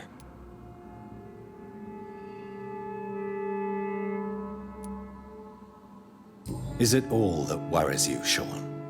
My long face? Really? This is a blessing for me, to become a Ascal. Immortality gives me more time and energy, if truth be known, to run a shelter. What more could I want? Since you left Pembroke, the amount of blood that has been shed, it's hard to believe you, Sean. Ask what you will. As the Lord is my shepherd, I will not speak a lie to you. People have been murdered. I've seen the blood. I don't believe you can be trusted. Have a little faith, Doctor. If you will follow, I will guide you to the light. How do you plan to do that? Take this key of the old sewers. The entrance is by the riverbank, south from here. There you'll find all the proof you need. Very well. You have definitely intrigued me. I hope you're right, Sean. I'll be here when you return. If you still think I'm a threat then, well, I'll surrender myself to your judgment.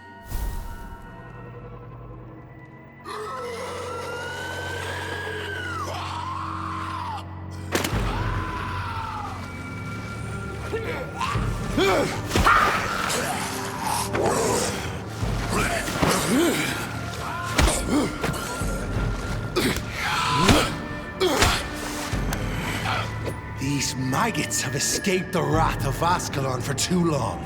It is time to purge the sewers of their filth. You again! The one they call the sewer dog. Hold your tongue, newborn, or I'll crush you like a maggot. You've let the beast consume you. Finally! A touch of lucidity. So learn to respect the laws of Ascalon!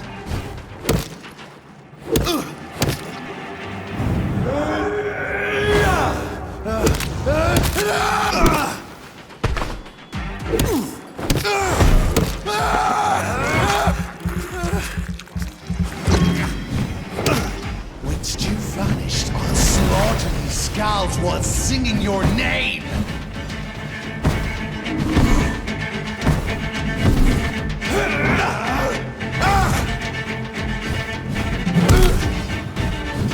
Aim for the Banshee, the hand that crushes all!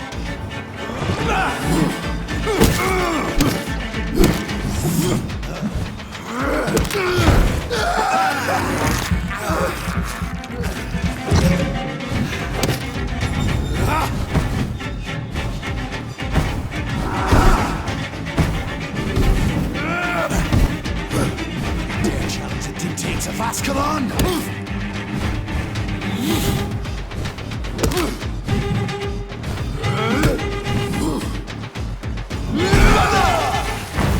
You found your death in me!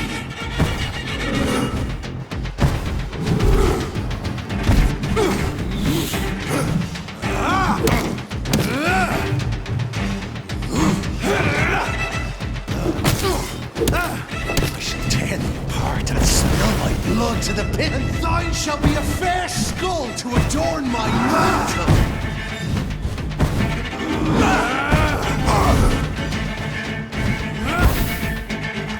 I shall crush you.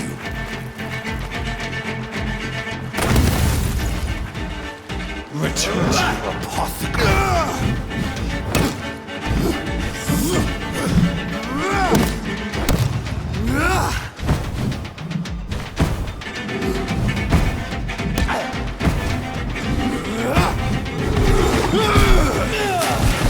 Snap like a hair's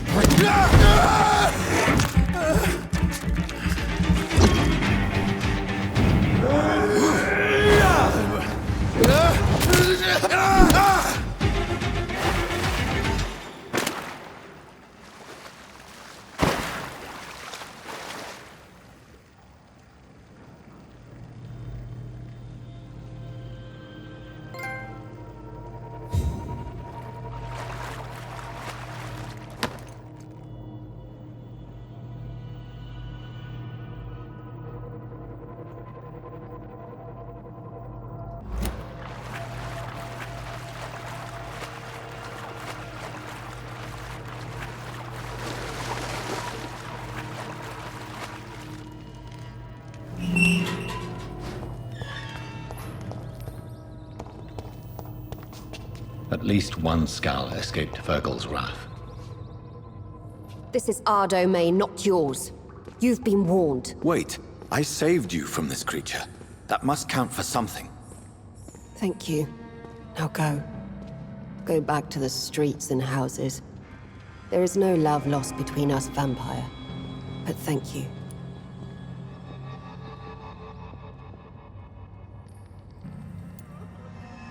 So you're the sewer dog I've been told about. But who are you, really? If you must know, they call me Old Bridget. And this shelter is where we live. I'm Jonathan Reed. I'm a newborn Ekon. I'm afraid I'm not sure what's going on. I shall not bend a knee, young Ekon. But I sense your pain. Ask, and I will afford you my attention. So was it you that Sean Hampton sent me to find? Perhaps. The sad saint was always kind to us. He must trust you if he revealed our location. Sean is a Skull. All those I've encountered have been violent, crazed creatures. How can he be any different? Maybe because he is the sad saint. Or perhaps because I am Old Bridget of the Sewer Skulls. Sean killed a patient of mine. And that's just one of the murders he's being hunted for.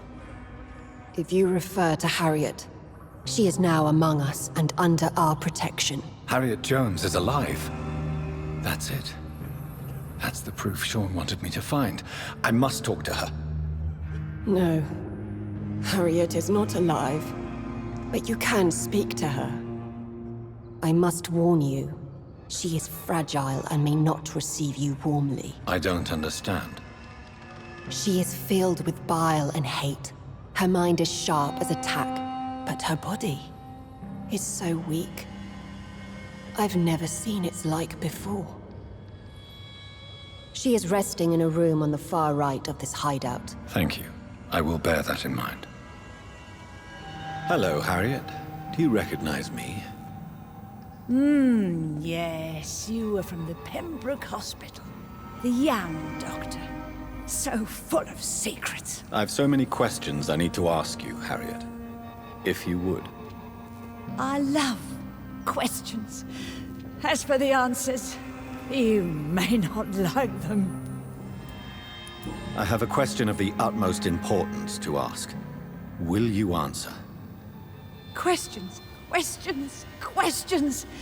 The good doctor, always searching for answers. Do you remember what you did after leaving the hospital? Did you kill anyone? First, a question from me. You answer first. Very well then. What do you want to know? Are you like me? Are you also dead? We are not dead, Harriet. Death no longer pertains to us. We are different. I like what I am. I truly do. I relish the pain that courses through me. I know you fled the hospital with Sean Hampton. Did you or Sean kill anyone in your flight? Anyone? Try and remember. I will not lie. I wanted blood, and I wanted revenge, and Sean pulled me from it, brought me here instead. But the shadows heard my prayers. The shadows killed that bastard. Shadows? Tell me what you saw. The shadows, they heard me and answered. Something in the deep darkness, quick, deadly. It asked me if I wanted revenge. I answered, yes. And these shadows, this presence, do you still hear it? Was it a vampire? Did Sean see it?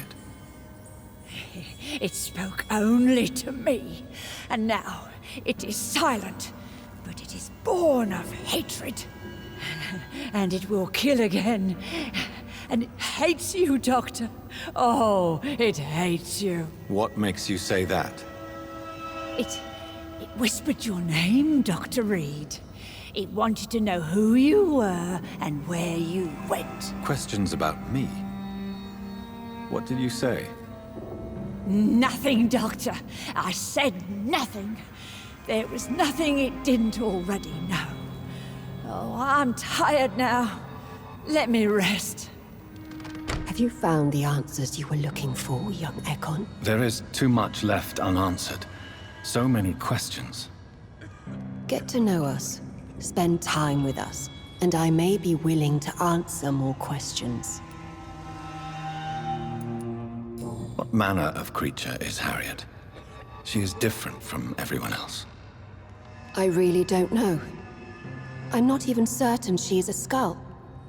I've no idea as to what blood made her. What is a skull, in fact, in your honest opinion? The progeny of a vampire, disavowed by her maker. Perhaps a fruitless branch of a noble tree. A word used to enslave us.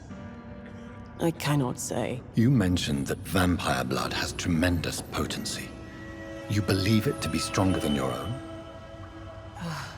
The vampire's sweet blood. That rich, dark wine that we crave. For it made us, and it can sustain us. I thank you for your time, madam.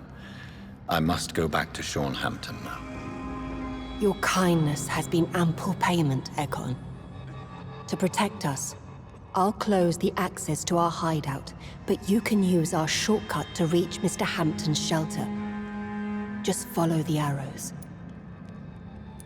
Thank you, old Bridget. I hope we'll meet again.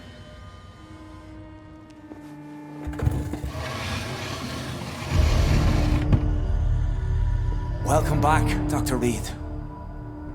Would you like to take communion with me now? Sean, are you eating raw flesh?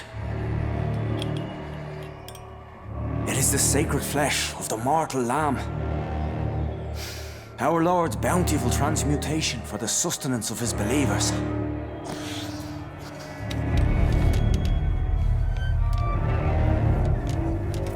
Thank you, Lord.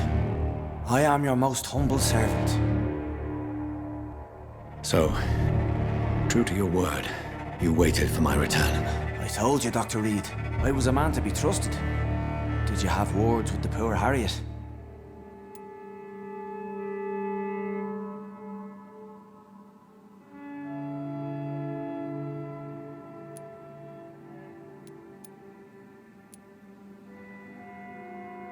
This shelter is the tip of the iceberg. You hide your game well, I'll give you that. We are God's children, Dr. Reed. One and all. And he's determined to save us. Does this place belong to you? How can you be so certain you can keep it open? This warehouse was once property of the Dawson family, but has been bequeathed me through donation. The Dawsons? The wealthiest family in London? Have they a clue as to what goes on here? Not at all. The donation was made before the war. The building was run down. I never met Aloysius Dawson myself. So you have the run of the place and no one's taken notice? As long as we keep to ourselves, we interest no one. This is a haven, and I pray it remains so for eons to come. What will be the result if you continue to assist both Skals and the living? For the last decade, that's what's been happening. And they found a better life. What's to change? You're forgetting the epidemic. Things can go south very quickly. I've seen it. Oh, these are terrible times. Only those pure of heart shall prevail. You've turned Skal now.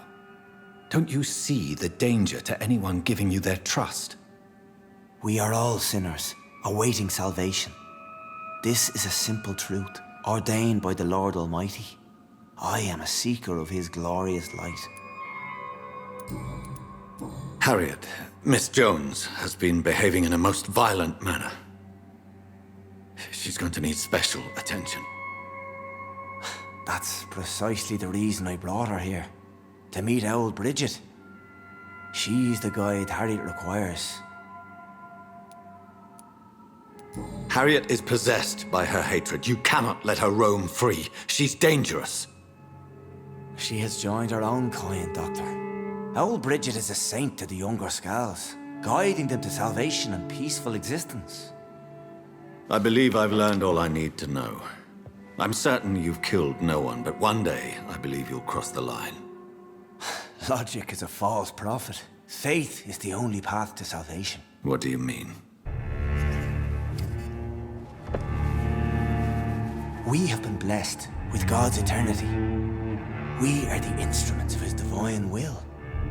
We shall feed the hungry forever and ever. Amen.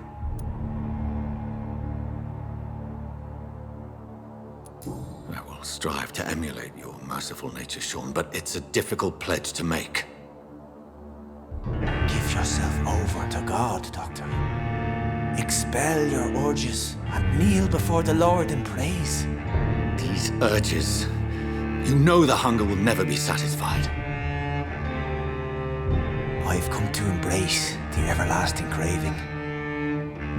I have sworn to feed only upon the flesh of the dead. It is now my sacrament. Take, eat.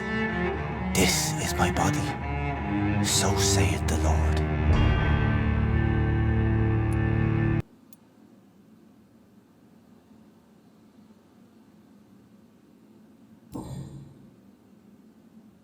I believe you, Sean. In fact, I envy the peace you found, and will remember it.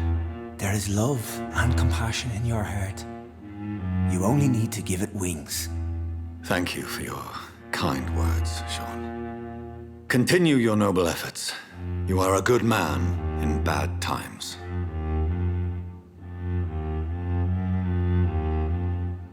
Keep to the light, my friend.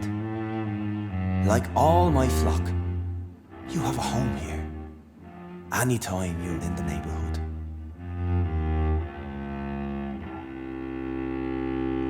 Another corpse thrown in the streets. Someone's playing a very sick game.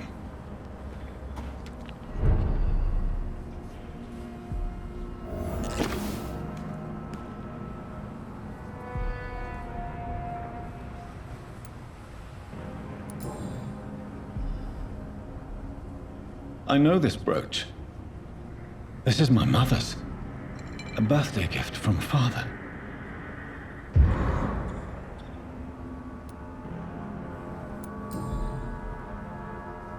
"29 Pretty Orchard Street. That's near Poplar's district. Why would this man carry off my mother's brooch? I must go there.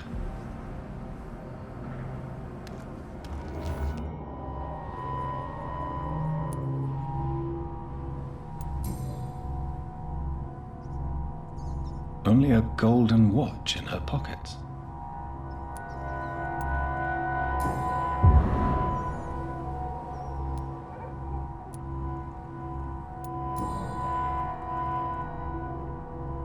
The marks on this woman's neck were made by the fangs of a vampire.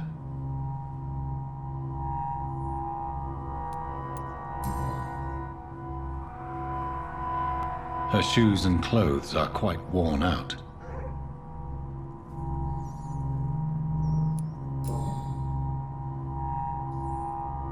This is the very flower my mother tossed on Mary's coffin. Someone is targeting my family.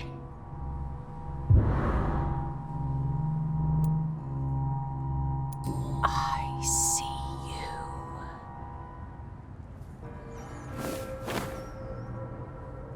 Right.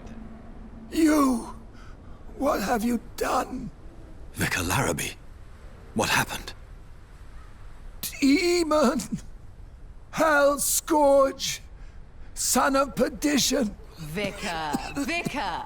Jonathan's no demon. He's just a soul. Returned from the dead. Like your Christ, Vicar. Mary, is it really you? Oh, it's me, all right. Precious brother. What is Mother doing here? I'm gathering the family for a final reunion. All smiling, all dead. Thanks to the good Dr. Reed. Mary. Mother, say hello to your son. Hello, Jonathan. Mother, What do we have here, Mother? The prodigal son has lost his tongue. Our Jonathan always had the first and last word at dinner. The entertainer, the star of our show. I'm sorry. Let me explain. Shut up. It's my turn to do the talking. I have this nasty hole in my chest, Johnny. It needs to breathe. Of course. You can speak.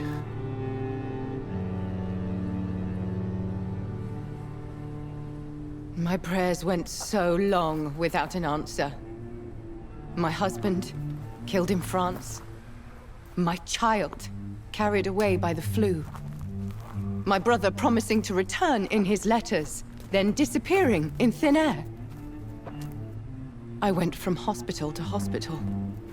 Cemetery to cemetery. Grave to grave. I've lifted every stone in London, searching for an end to the nightmare. And there you were. In front of me, on a dark pier. The hunger had taken me. The joy to have finally found you. I longed for your arms, a final happy ending to so much tragedy, to tell me all would be well again, as you did when we were children. It was this filthy dock where you greeted your sister. I dug a tunnel from my grave with my fingers and teeth.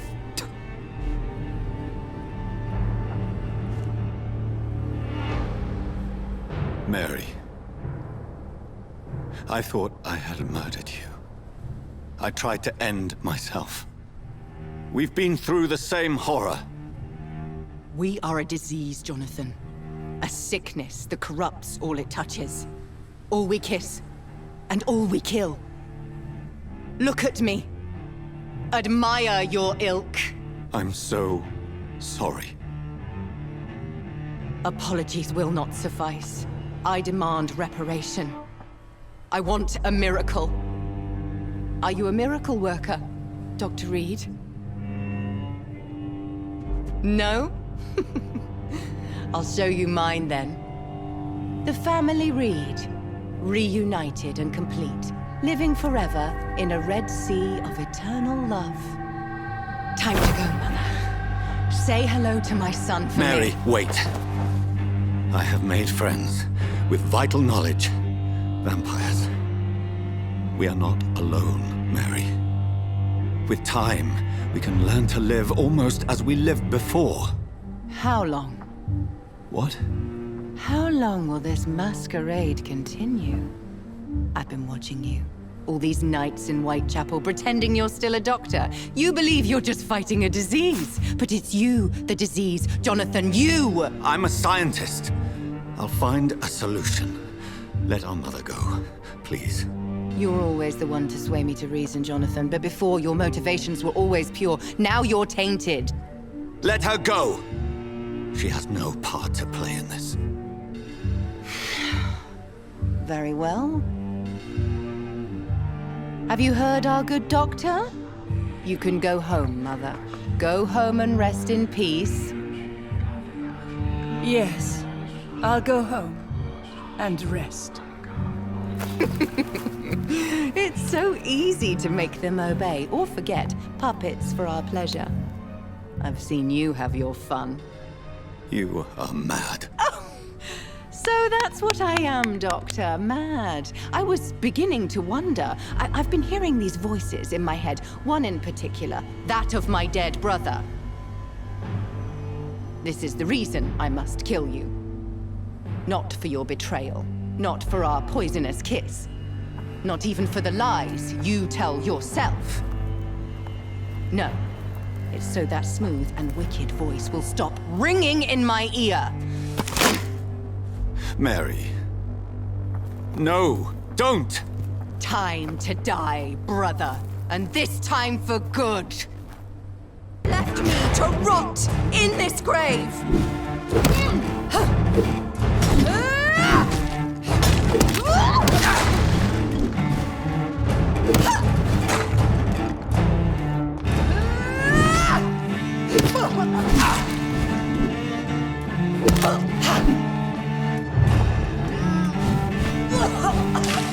What have you done, abomination?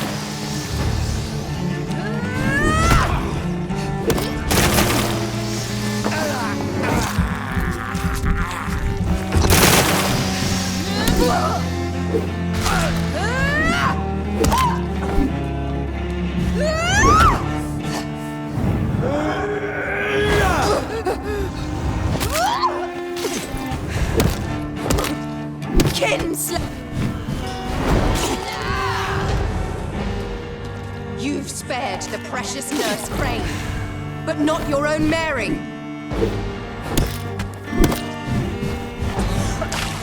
Come to me, Jonathan.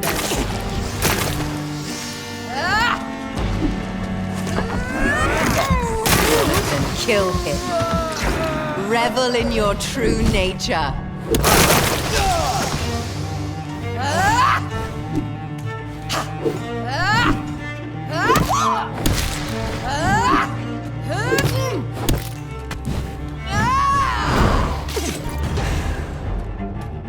Because you spared Sean Hampton, don't expect the same mercy from me! You've killed me, brother! Rest in peace, monster!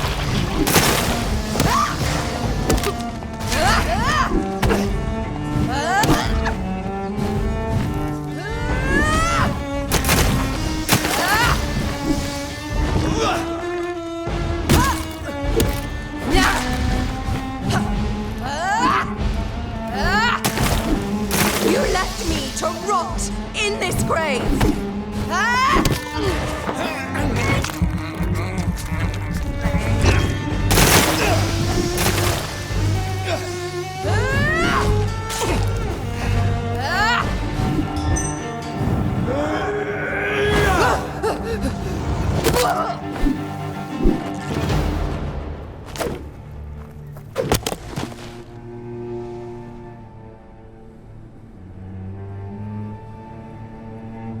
Well, brother, it's time to bring this conversation to an end, forever. You know I will not play this game. Calm now, Doctor. Like a rabid dog. Or think you're performing an autopsy. Don't be ridiculous. I'll kill them all. The kind Dr. Swansea. The sweet little lass with hair of red. I am the Harbinger, bringing your punishment. Mary. Don't you see? This is not me. Flesh that never ages. All nightmare, no dream. Bring it to a close. Let me sleep.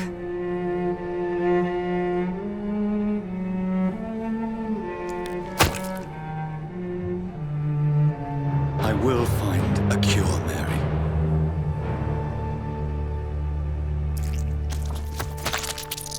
I swear it. Then, at last, I can forgive you.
as I shed one last red tear for my fallen sister.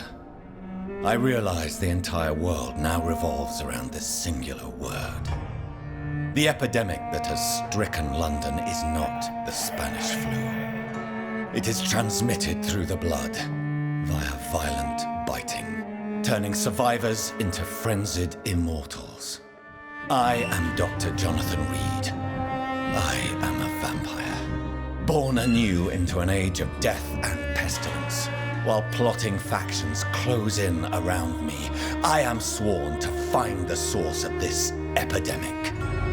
I am convinced greater perils are still to come. I know the answers I seek are hiding in our blood.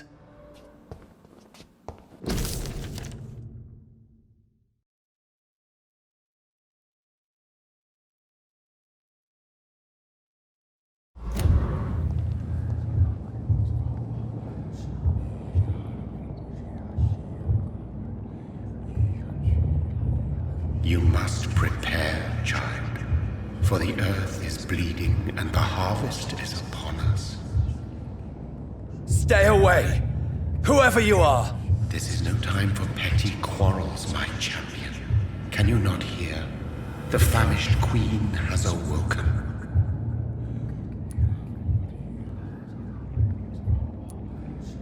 I am not your champion. But of course you are, son. As surely as you are the blood of my blood. I had to kill Mary. I have known your pain, child. Do not succumb to... Silence! I dismiss you, now! The land calls for a champion. All and everyone needs you.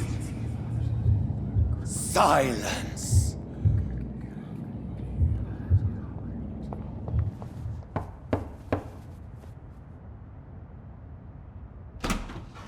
Dr. Reed, welcome. How are you? As good as one can be, considering the circumstances. Yes. Death and affliction seem prevailing themes of late. Please, come in. We have much to discuss. I hope I haven't disturbed you. Not at all. Actually, I was counting on you visiting me tonight. How strange, this painting. Beautiful, melancholic, yet with a haunting dignity. Indeed. A long time ago, a friend asked me to paint this for him, but I kept it in the end. I did not know you were a painter, my lady. There are many things you do not know about me, young Ekon.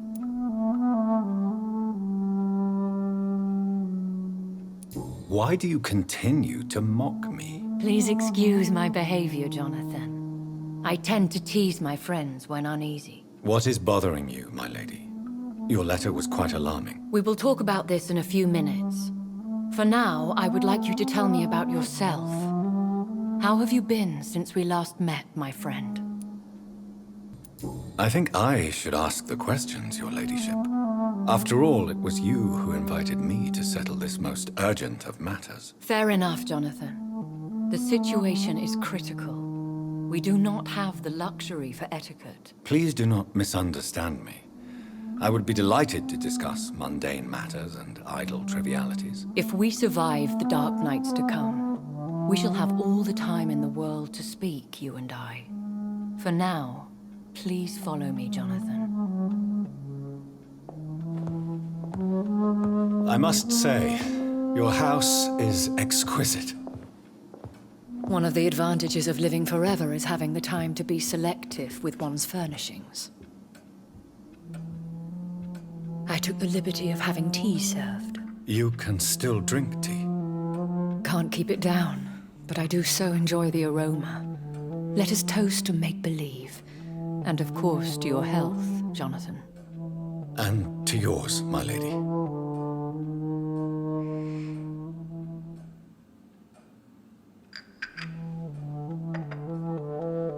Please, call me Elizabeth.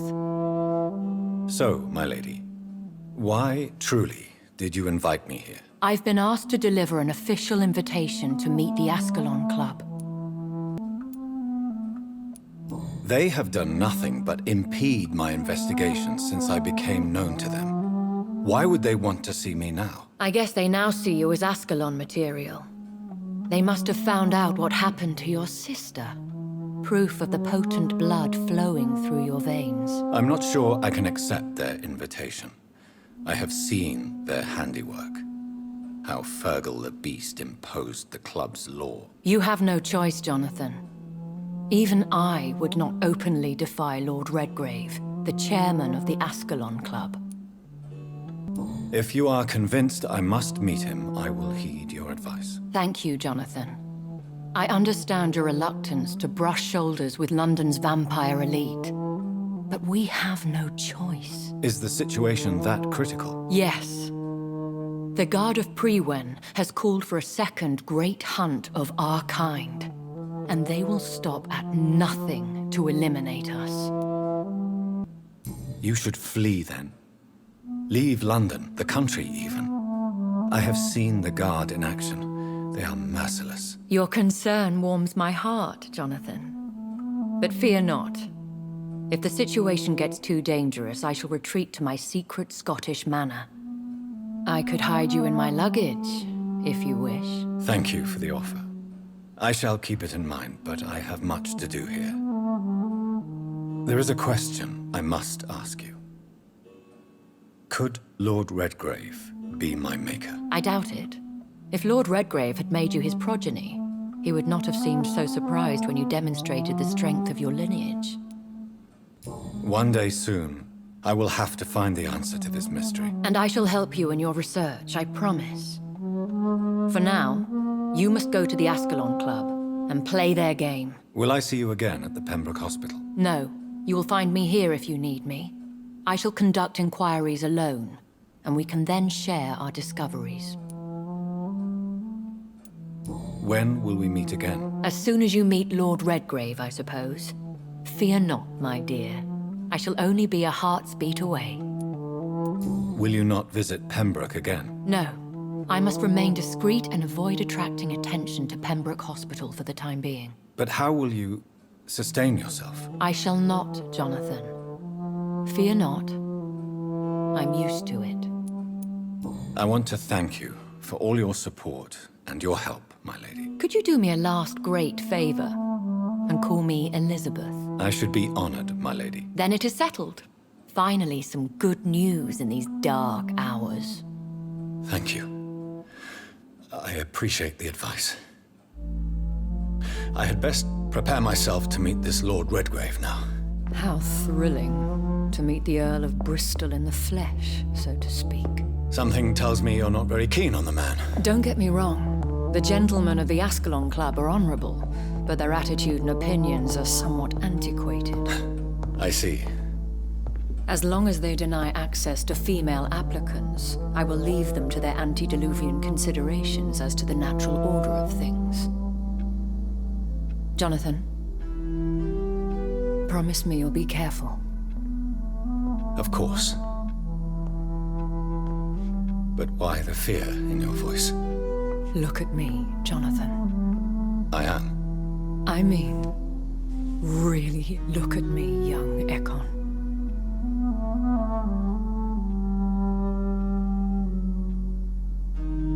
We may be deceptive by nature, but this heart of mine has always told the truth. Oh. Elizabeth. Go, my friend. But come back to me soon.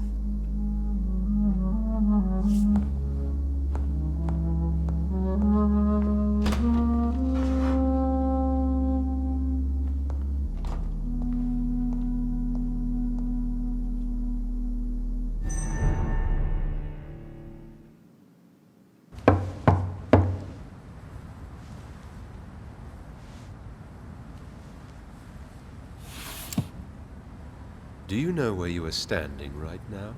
In front of the Ascalon Club, I presume. The Ascalon Club only summons or ostracizes. What is your business tonight? I received an invitation. I'm Dr. Jonathan Reed.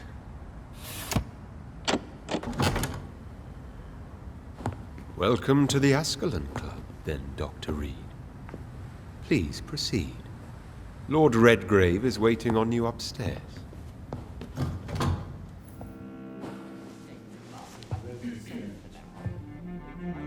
Good evening. We repel the intruders for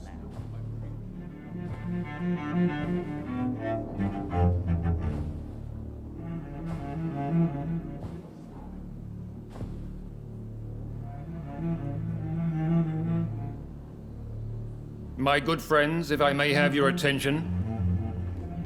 Behold our visitor, the good Dr. Reed. Newborn of blood so pure and strong that even my friend Fergal Bancher was no match for him. Hear, hear, hear! Come forward, young Ekon, for we have so much to discuss. Welcome to the Ascalon Club, Dr. Reed. I am Lord Redgrave, Earl of Bristol and chairman of this exclusive association. Lord Redgrave. At last we meet.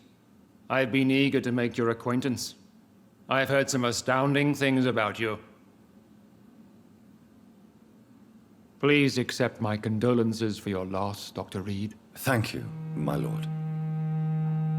Lady Ashbury expressed your wish to meet me. Yes. The lady has always been a useful acquaintance, though not always reliable. Is she a good friend of yours? She has proved to be helpful on many occasions. The centuries have taught me never to trust a woman completely, especially if she is a mortal. Too prone to emotions, if you ask me. Too fickle when it comes to important decisions. My lord, do not expect me to speak ill of Lady Ashbury. Of course not, and I praise your loyalty.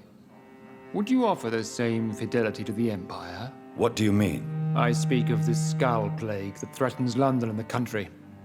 You have been on the front line in the East End, but the time has come to open up a second front here. The epidemic has escaped the quarantine.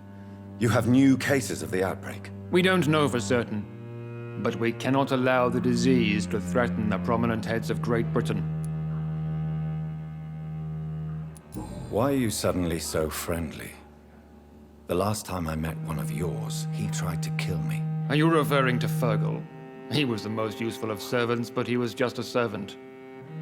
You, on the other hand, Doctor, proved yourself much more worthy. You want me to find possible sources of the outbreak in the West End? Is that it? Ah, straight to the point, like all eager newborns. We shall have time to talk about all this, Dr. Reed, but first, I should like to get to know you better. Talk? Is that the only reason you asked me here? Well, no. I also wanted to meet the intriguing Ekon, who made such a powerful progeny of his sister. You have not learned the name of your maker, am I correct?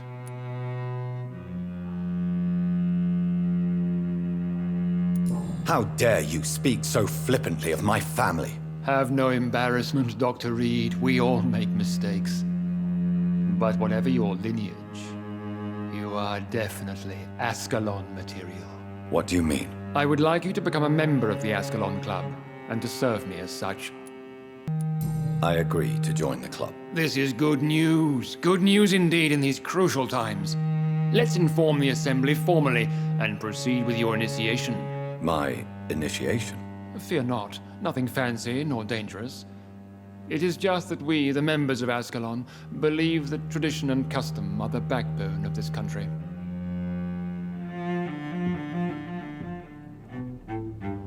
My fellow members, dear friends, please gather and welcome this Ekon as one of our own. Is he worthy? Is his blood pure? Well, speak, Dr. Reed, in front of the most sacred blood. The blood of our beloved William Marshall, speak now. Will you serve and protect the crown as he did? Yes, I will. Then, young Ekon, it is time to testify with your blood. It is time to sign the Book of Allegiance. I know it's awfully gothic and a tad pedantic, but England's traditions are the backbone of our nation.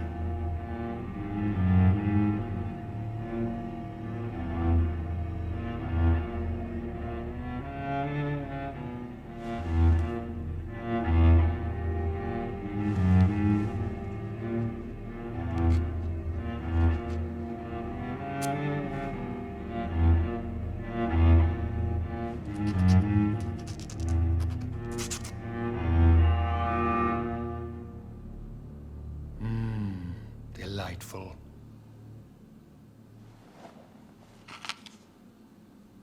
Welcome to the Ascalon Club, Dr. Reed. Take your place among the bearers of the lance. One of us! One of us!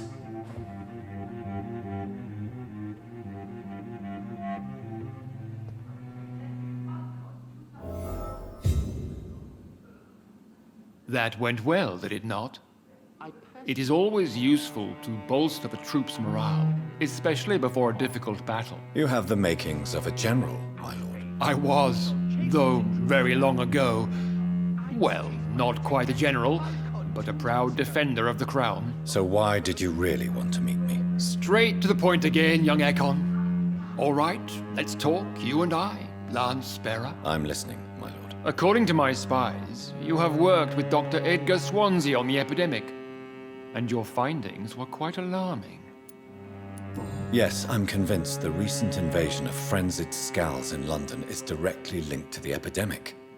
This is not the Spanish flu, but something else. I would be glad to hear more of your discoveries, Dr. Reed, but for now, my main concern is the security of London's inhabitants, both mortal and immortal.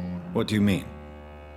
Alarmed by the epidemic, the Guard of Prewen has started a war against us British vampires. To appease the situation, we must eradicate the Scals. Scals are malevolent and disgusting creatures. I knew I was right to induct you, Dr. Reed. You would not dare lie to me on such a vital topic now, would you? So, what do you want me to do? I want you to investigate the city thoroughly. I have reason to fear there are cases of contagion in this part of town. Our absolute priority is to find and cleanse them. And how would you like me to proceed? By all means necessary, Dr. Reed. You are now a member of the Ascalon Club, and you have carte blanche. Interrogate the locals, follow all the leads you find, and get results.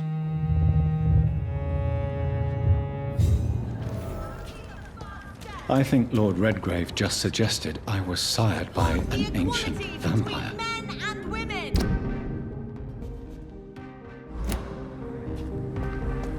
Women die! Good evening, miss. Oh my god, no. Please, Mr. Vampire, don't kill me.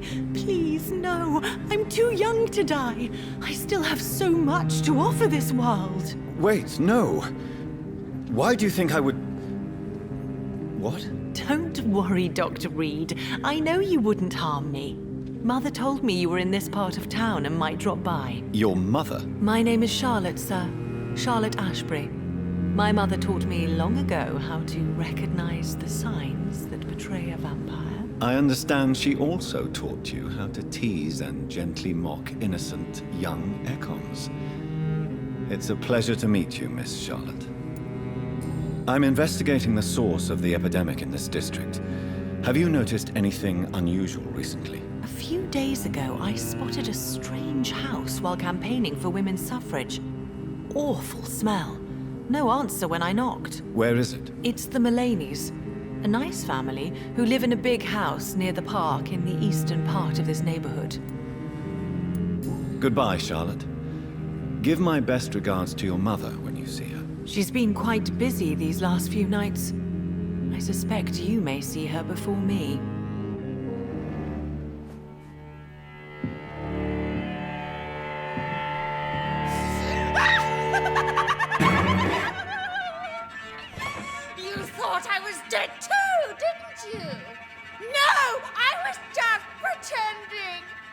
Doris told me I could have been a great actress. You killed your family. They mocked my talent. Ah!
Such a radical mutation.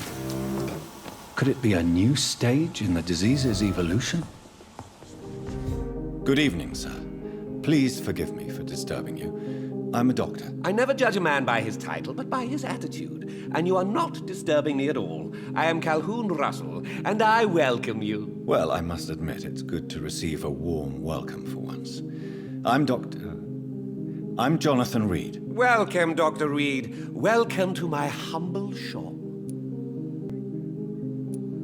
I'm investigating the source of the epidemic in this district. Have you noticed anything unusual? Not really. Wait, now that you mention it, I don't see the McPhersons in my favorite restaurants. They love delicate meals too, you understand. Thank you. It may be nothing, but I'll investigate anyway. Where do they live? They have a house in the southern part of the district, somewhere north of the railway bridge. There is a courtyard, if I remember rightly. Admit it! Admit it, you cheating bastard! Still your tongue!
So the husband had an affair with Doris Fletcher. Who are you? You who dared enter my realm. Are you here to worship or mock me? I'm here to put an end to the vampire epidemic, Miss Fletcher. Ah. But Doris Fletcher is no more. She was consumed by this putrid flesh that now enshrouds her. You feel anger for what happened to you, but I can help you. I'm a doctor, Miss Fletcher. Doris Fletcher is no more. All that remains are the dreams of the queen she was, and the queen she'll be. Until then, all shall die, for that was her final wish. My blade shall pierce your villainous heart. Your hand is shaking.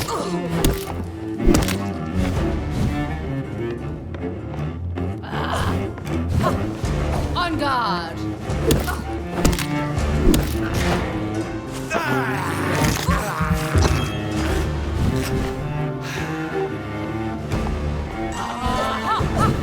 I smell your fear.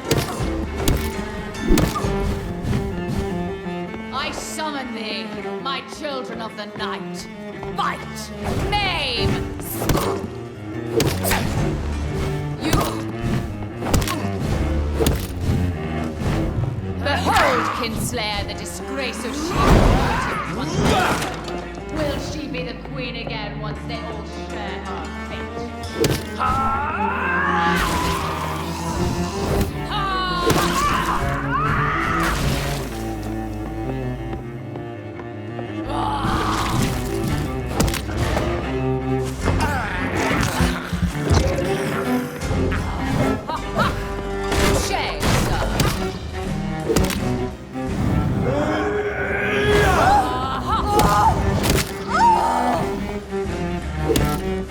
Your blood will be mine.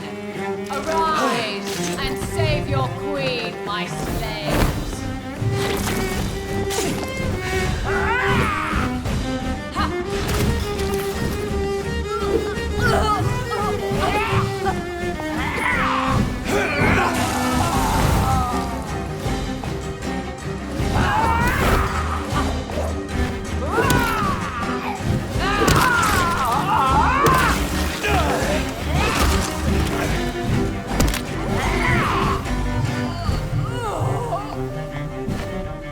Come to me, my servants. Avenge!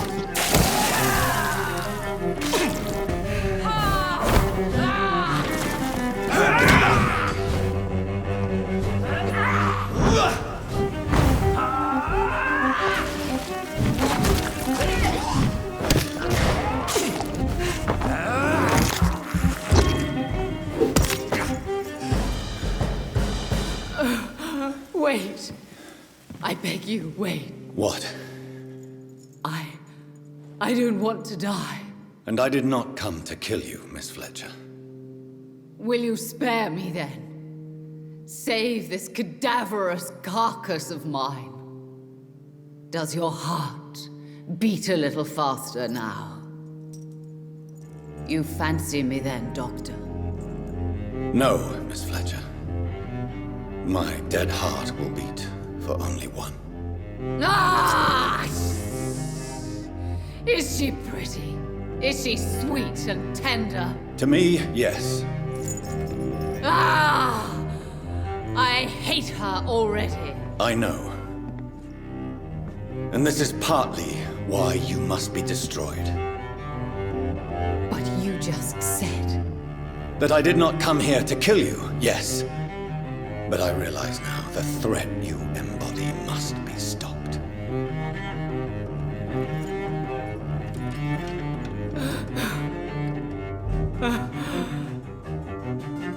Will I be remembered? Will you? You were Doris Fletcher, the greatest actress of her generation. No one can take that from you. Thank you. And farewell.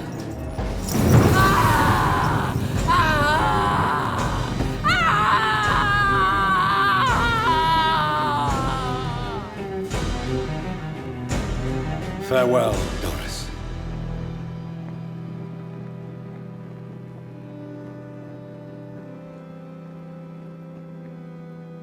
Bravo! So dramatic. I love it. McCullum. How strange I seem to find you whenever I'm inquiring about that Skal infestation. I mean you no harm. I'm not here for you. But once I put all the pieces of the puzzle together, I'm sure we'll have a little chat, you and me. Stay away from me, McCullum. You and all your war dogs. That I can't guarantee, Dr. Reed. But I'll let you go. For now. I should probably leave the theater right now. Welcome back to the Ascalon Club, Lance-Bearer. Please, tell us the good news. Have you put an end to the epidemic? My hypothesis was correct. Doris Fletcher was the source of the contagion in this part of town. She was probably the first to be infected. And you cleansed her before the hunters, I've been told. Well done, Dr. Reed. You thrust your lance and pierced the very heart of the corruption. I'm just a doctor. The important thing is, we won a major battle for the survival of London. For that, we salute you. Thank you, my lord. Now, I have another task for you. One of the utmost importance. Perhaps even more so than the previous. I'm listening. It's time for you to perform a most sacred duty for the club. I want you to recruit a new vampire. Recruit a new vampire? Are you sending me on some sort of diplomatic mission? Not exactly. I want you to make Aloysius Dawson the Ekon he deserves to be.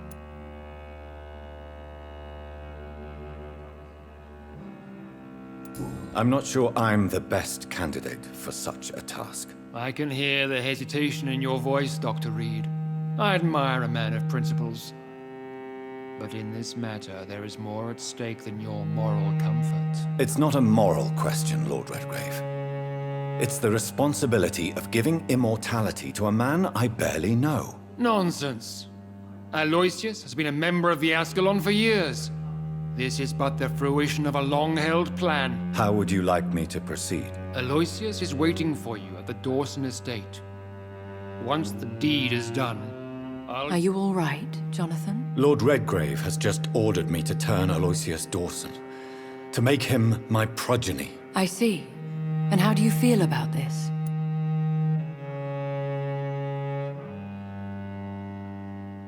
I'd like your advice on the matter. The real question here is, why has his lordship given you this task? Do you think it's some sort of trap? Do you really want to know what I think about this? I do, yes. To make an immortal of a soulless blackguard like Aloysius Dawson will only lead to a disaster for London.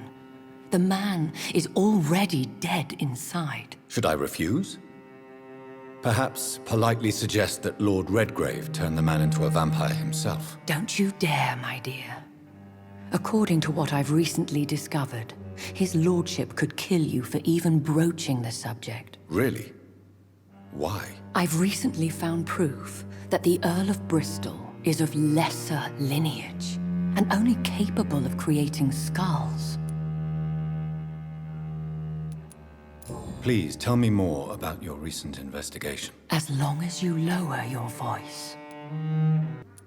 What would you have me do about Dawson? The man is dangerous. Did you know he plans to build a wall to separate the healthy rich from the sickly poor? Do not make him your progeny. What would you do? The man's dying already. Let the reaper harvest the rotten fruit that is his soul. What would happen if I made Dawson an Ekon like myself? You would add a powerful immortal into a suffering world. An immortal who already craves authority. Maybe I could teach him control, like you taught me. Lead him down the right path. Mr. Dawson spent his life searching for a way to cheat death. I'm sure he has spent decades dreaming of how he'd spend eternity as a tyrant. Goodbye for now, Elizabeth. Goodbye, my dear. Please, be careful. Finally you're here, Dr. Reed. What took you so long? I had to pass several of your barricades and outposts to access your mansion, sir.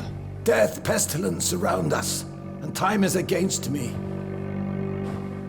I see you've gathered some of the most expensive, albeit experimental, blood transfusion equipment available. All this could be so useful in a hospital. Yes, yes. Since Lord Redgrave sent me a doctor to perform my conversion, I thought you might find some of these devices useful. Most thoughtful. But tonight I'm not here as a physician. But I feel reassured that a specialist such as yourself would help me to escape the Reaper. Very well. But before I proceed, I have a few questions for you. If you must, but be quick, for I don't have much time left in this life. First of all, I need to be sure that you know exactly what is going to happen to you, sir. I can assure you I'm as informed as any man can be. I have planned for this moment, Dr. Reed. Planned very carefully.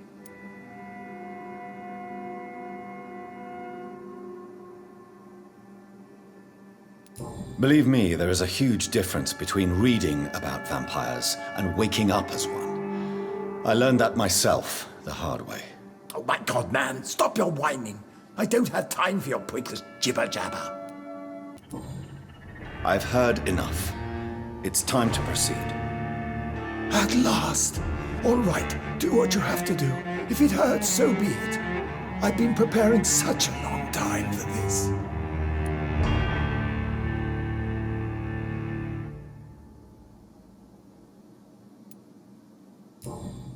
Are you ready for immortality, Mr. Dawson? Drink now, and say farewell to life as you prepare to be reborn. What do you mean, drink? What about the blood transfusion? I'm the doctor and the vampire here, so I'll give the orders. Drink, sir. Now. All right. Good.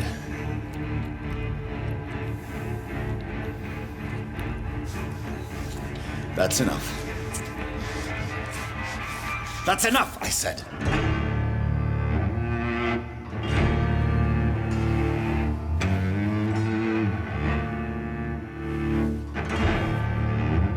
I will not die. Thank you, sir.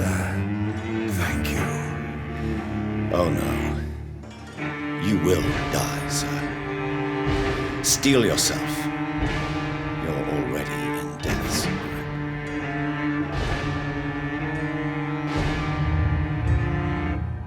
Is it done, Dr. Reed? Is Aloysius Dawson reborn, as expected? Yes, my lord. Ascalon has a new recruit, as you ordered. Wonderful news. I've waited for this outcome for so long. Tonight you served your country, the king himself, beyond all expectation. Thank you, my lord. No, thank you, Dr. Reed. Now, could you do me one last favor? Of course. What is it? Go outside and talk with that disgusting creature I saw waiting for you in front of this mansion. I have no idea what you're talking about, but I'll have a look. Good. I didn't kill her on the spot, for she claims to be a friend of yours. But don't you dare bring such a creature near me again. We meet again at the strangest of times, young Ekon. So do you serve the Earl of Bristol now? Old Bridget. What are you doing here? Your friend, the wise Ekon. She sent me to warn you. Lady Ashbury. You know her. Tell me what's going on. The lady approached me but a few nights ago, wanting to meet the sewer skulls. Once she questioned Harriet Jones. She agreed to help us. Harriet Jones is still with you then? How is she doing? Harriet remains angry, but is recovering slowly. Her mind is twisted, but at least her body is healing. Tell me what is going on. The lady asked us to keep an eye on your mortal doctor friend while you were away. We spotted the hunters. They were discussing plans to attack tonight. No time to lose then. I must go there right away. I shall return to my den. Have you a message for the lady? Should I see her before you?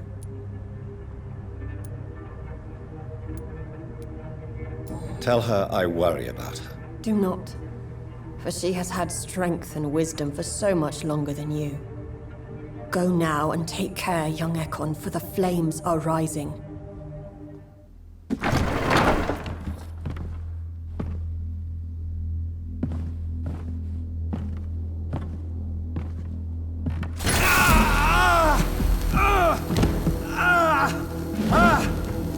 Ultraviolet curtains and orichalcum powder. Dr. Swansea's always been a resourceful bastard. I bet he never told you he had this installed in case of a vampire attack. Says a lot about how much he trusts you. What have you done with Edgar? Don't worry. We don't kill humans. Even if your friend is deserving of a little punishment for one. What are you talking about? We know everything. Swansea and you created this bloody epidemic. You aim to unleash another disaster, just like William Marshall did. No! I'm trying to put an end to it, just like you are. You're its progeny, aren't you? Where is the monster hiding? It's still in England, isn't it? I have no idea what you're talking about. Jeffrey, please listen to me. No tricks. That shit won't work on me. We've found proof in the theater. Doris Fletcher was your first experiment. Now where is Marshall? Speak!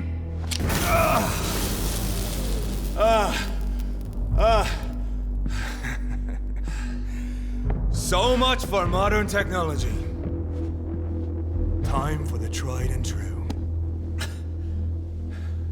Do you know what this is, Beast? This is a drop of King Arthur's blood. The blood of a true defender of Britain. Stronger than your evil powers.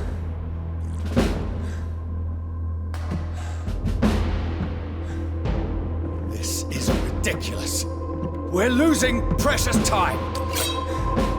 True enough. Soon I'll bring your head before your coward of a father. Come on, Reed. Try something else.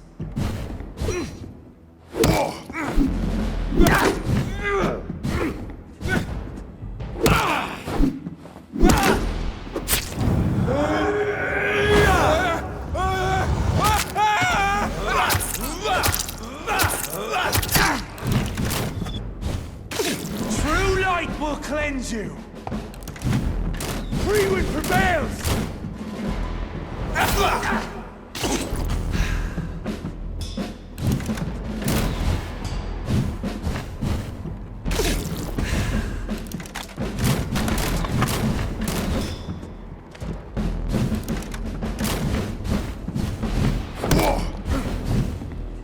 Show some style.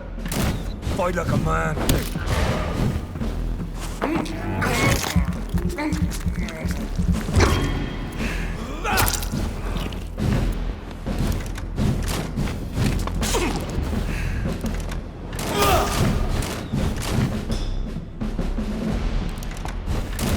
Your poisonous bite.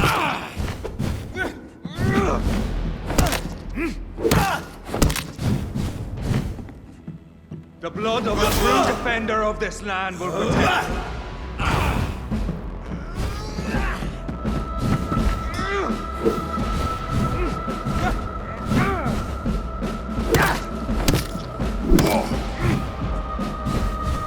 I'll pin you down.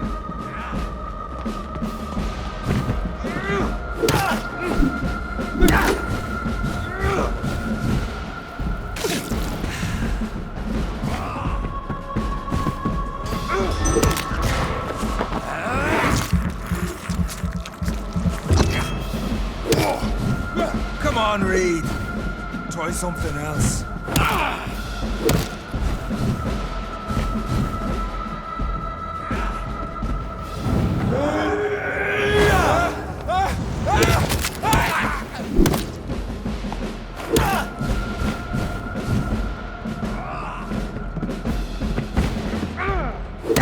If you're so innocent, why does simple life burn you so much?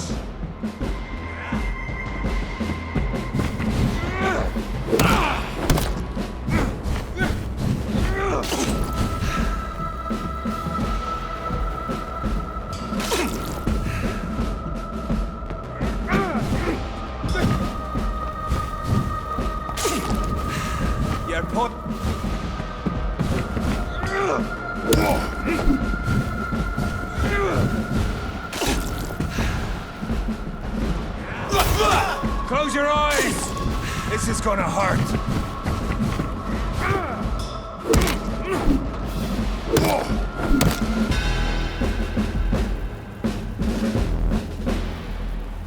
We are the guardian of justice. Priwen shall prevail. You can't accept the fact we're not enemies, can you? We always have been, and we always will be. Of all the evils that threaten mankind, your kind are the worst.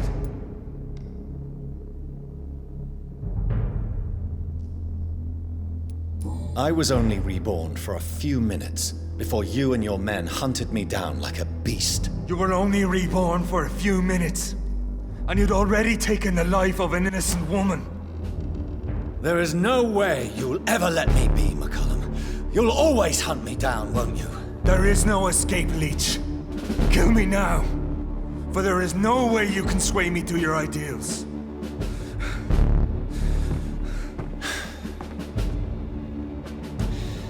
You're mistaken.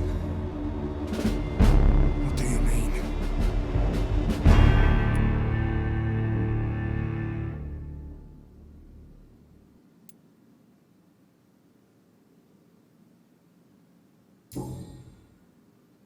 I'll spare you, McCullum. I'll offer you the mercy you never offered me. What is this ruse?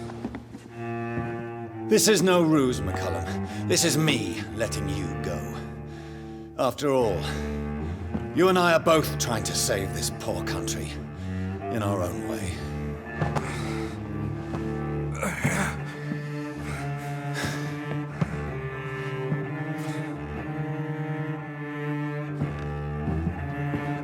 I'll kill you, Reed. Next time we meet, I'll end you. See? Progress already. You called me by my name. Until the next time. Goodbye, Hunter.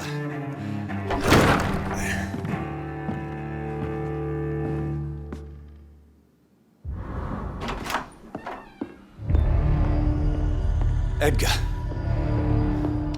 Edgar, can you hear me?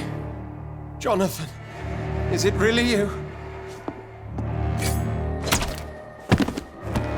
Easy. Easy. Save your strength. I'm getting you out of here.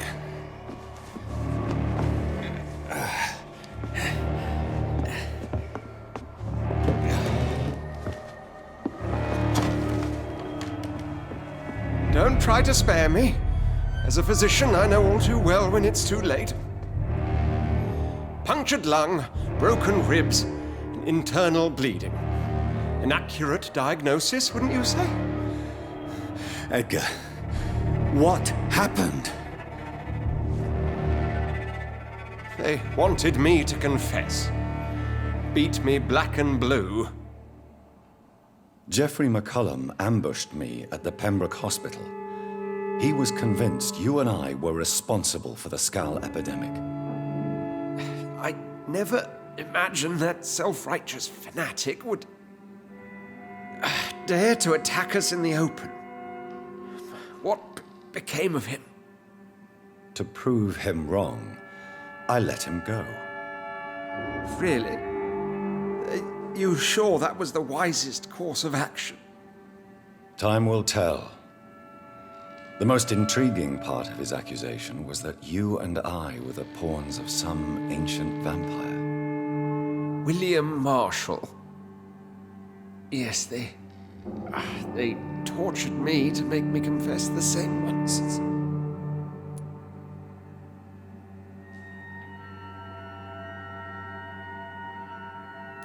I think you're hiding something, Edgar. What do you mean? William Marshall, for example. You speak of him as if you know him. How is that? Jonathan, I cannot say I'm ready for another round of questions. While investigating the epidemic, I read some of McCullum's findings. I think you have some explaining to do. I have nothing to hide, Jonathan. Nothing at all. Doris Fletcher visited her mother at the Pembroke hospital. That's how she first got infected. I know nothing about that. Miss Fletcher once came to visit the sick. That is all I know. No, Edgar, there is more. Doris Fletcher was Harriet Jones's daughter. They exhibited the same symptoms: blind hate and strong physical mutation. What does this sad story have to do with us? Doris and Harriet shared more than a hidden family bond. They were the embodiment of the epidemic and are linked to the Pembroke Hospital. Come on, Edgar, this is no coincidence. I swear I'm at a complete loss. All I did was administer vampire blood to cure old Harriet. There was no evil plan, no diabolical plot. You did what? I tested the regenerating and healing properties of vampire blood on Harriet Jones. My only intention was to find the cure for influenza, I swear. Whose blood did you use? William Marshall's? Mine? Lady Ashbury's. While transfusing her with human blood, humanely appeasing her hunger, I also kept samples of her blood for my research. You used her blood on Harriet Jones? My God, Edgar, that's unethical. You betrayed 2 of your patients at the same time. I made a mistake. But what is science if not trial and error? We both know it, Jonathan, we both know it. What a poor justification for your morbid fascination and thirst for glory. You have worked beside me. You saw what I'm doing at Pembroke Hospital. Jonathan, you know I'm not an evil soul. Just another victim of this tragedy.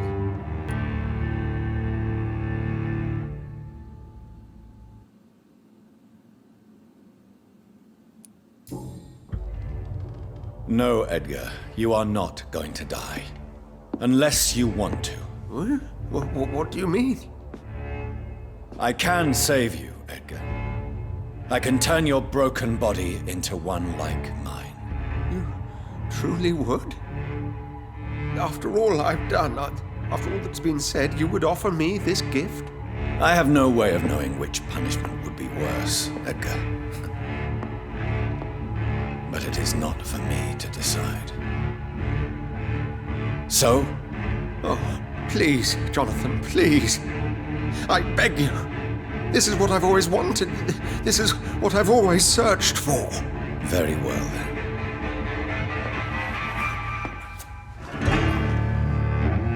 Prepare to die and be reborn. To face an eternity of guilt. I'm ready. Oh, indeed, I am ready.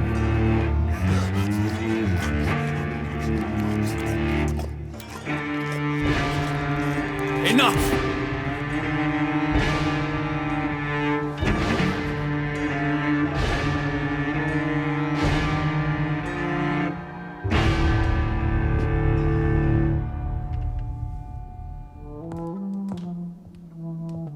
What good fortune brings you back to me, Jonathan?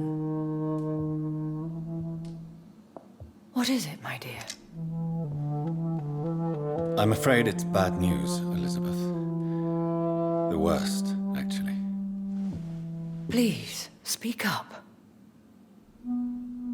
Edgar is no longer in McCullum's grasp. I resolved that matter. Where is our good friend now? Is he well? Of a sort. His injuries were mortal. I had no choice but to make him one of us. To save him, or to punish him. To punish him? I fail to understand.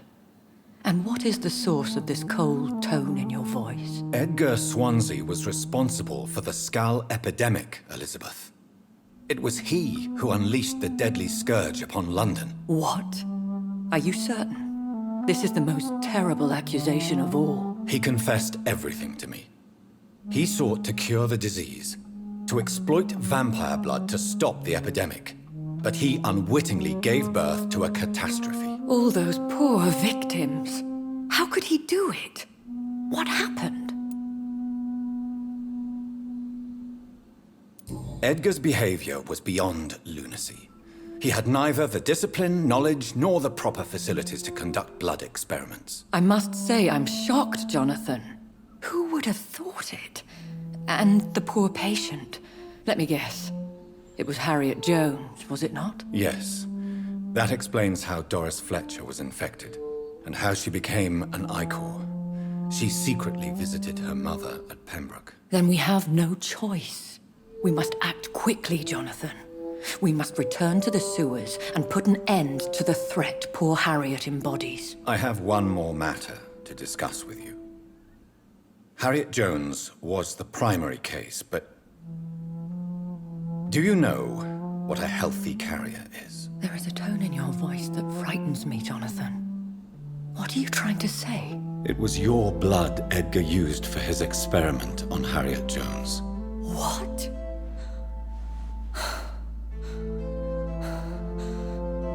No. No. This can't be. Oh. Elizabeth, are you all right? No, I have to go. What do you mean? Leave me alone. Save the city, Jonathan. Save what can be saved. Elizabeth, I need answers. Why did your blood Stay cause away this? from me. Please. I swear I never was your Wait! enemy. No! Elizabeth!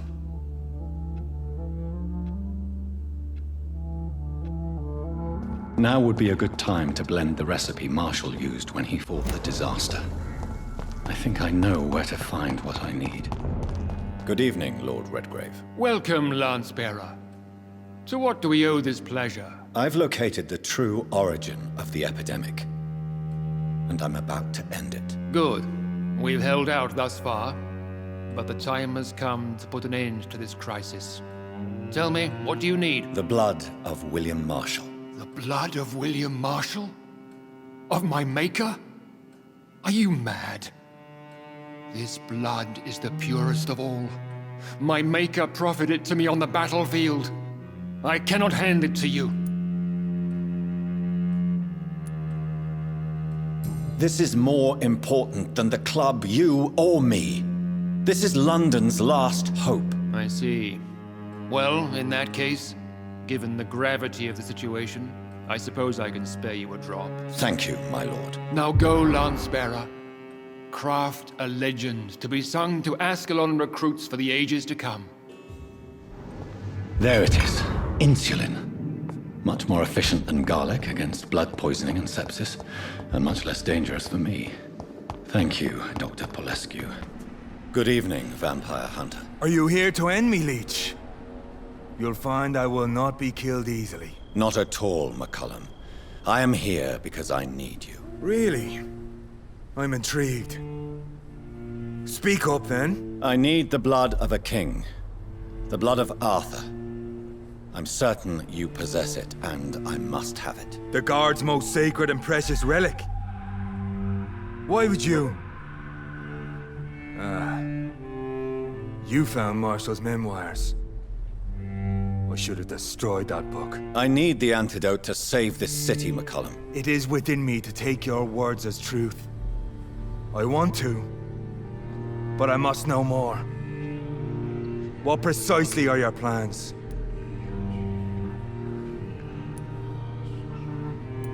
I have found the carrier, McCullum. The infection's source. It may be science or some supernatural power that's responsible for all this. But I will harness either or both to end the epidemic. A vampire doctor. My God, you're a terrifying creature. Jonathan Emmett Reed. Do you not understand? We wanted the same thing from the outset. A means to end this vampire epidemic. Not enemies. Maybe that is so. Take it then. I see no other hope for this city. If this is some trick, you will be damned, Dr. Reed. Adieu, vampire hunter. Until we meet again, blood drinker.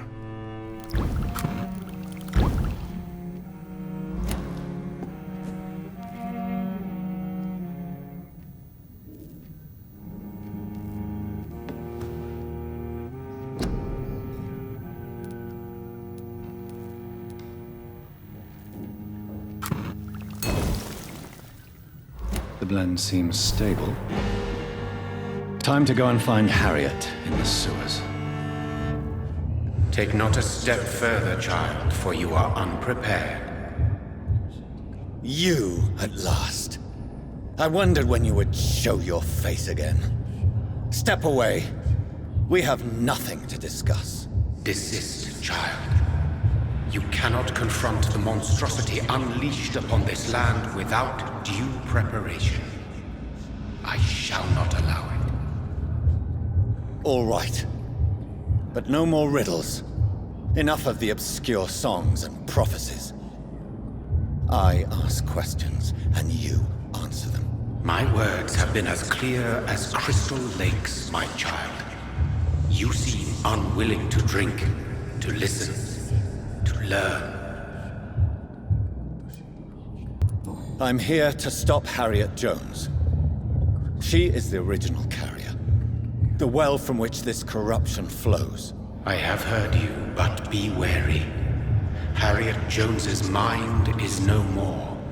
She has metamorphosed into an apocalypse. Born from, drenched in, and driven by the blood of hate. I only wish to know how to put an end to this epidemic.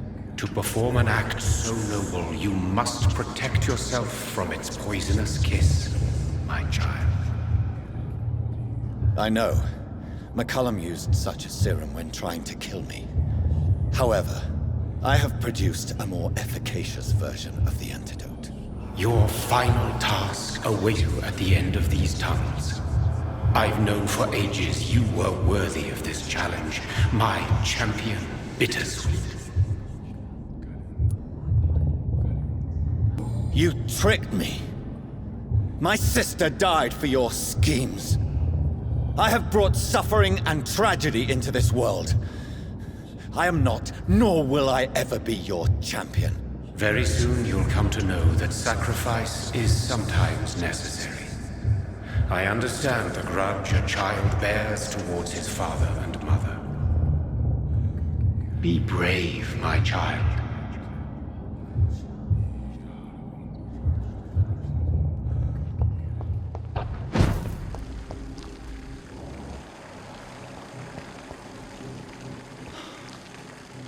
These poor skulls didn't stand a chance.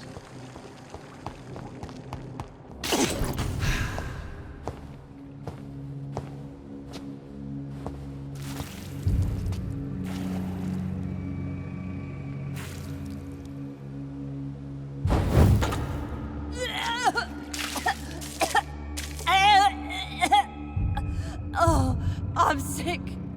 So sick. Doctor, help me, please. I'm in such pain. I'll be glad to be of assistance. Ah, like your help, Doris. Liars! All of you!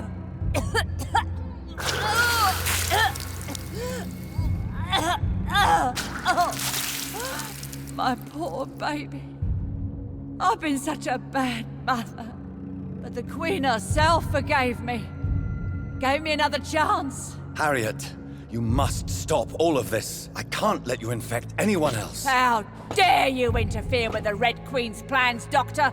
How can you stop the course of nature?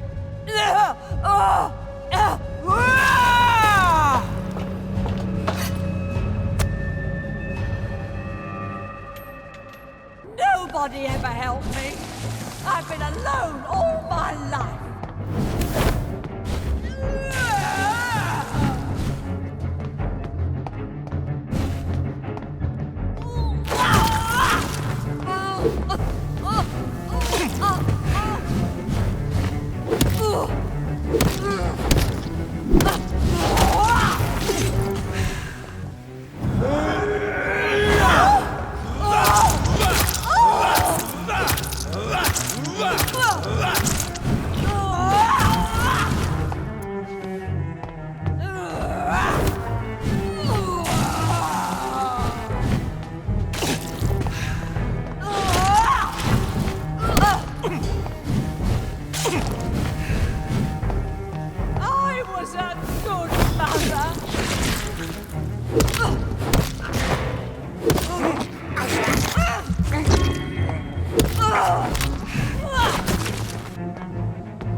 intensely, how irredeemably are you all going to suffer? Oh!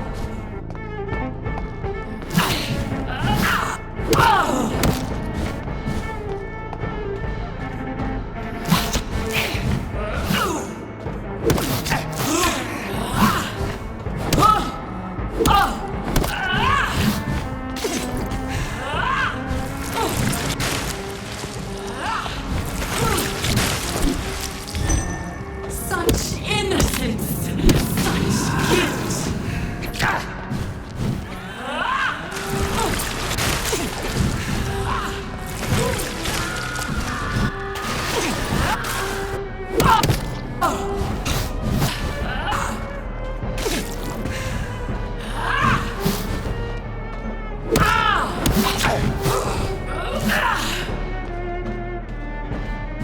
Give me more! They are so young, so tasty!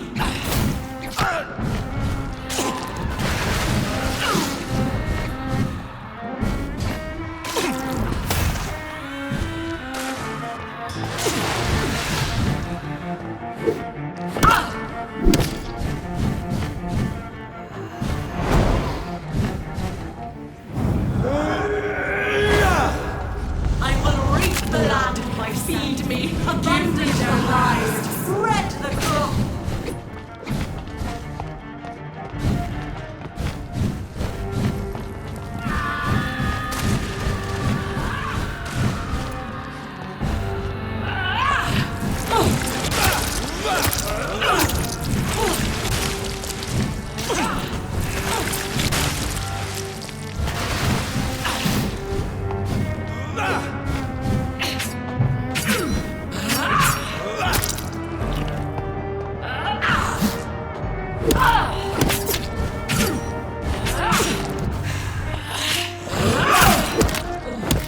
Feed your mother, child!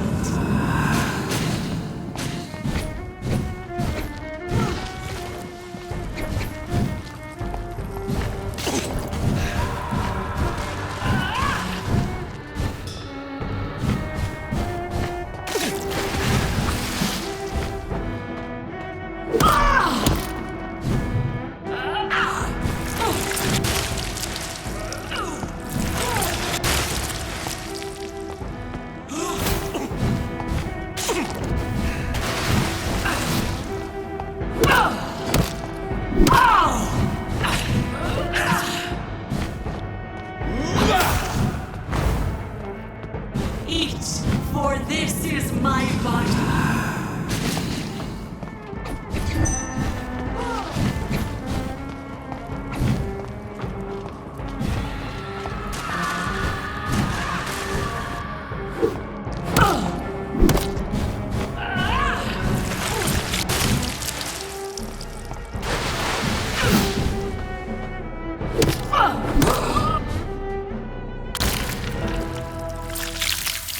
Do you think your child is a particularly child?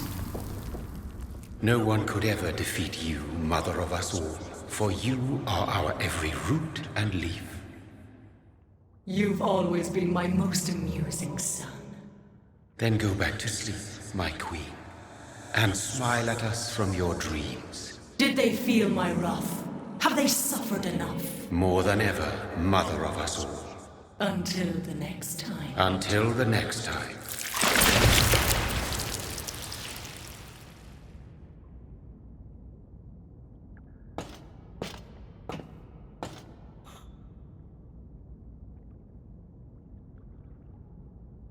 So it's over then, young Ekon. You have put an end to this terrible menace. Old Bridget, what are you doing here? This is my realm, Ekon. This is Suaskal territory. But they were all massacred by the monstrosity that Harriet became. Others will come, engendered by deceitful vampires.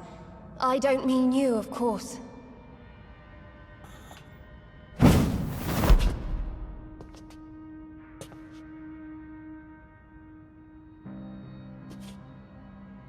I thought you'd been slaughtered, with all the other Suaskals. I was up above, in search of help when Harriet suddenly turned into that thing.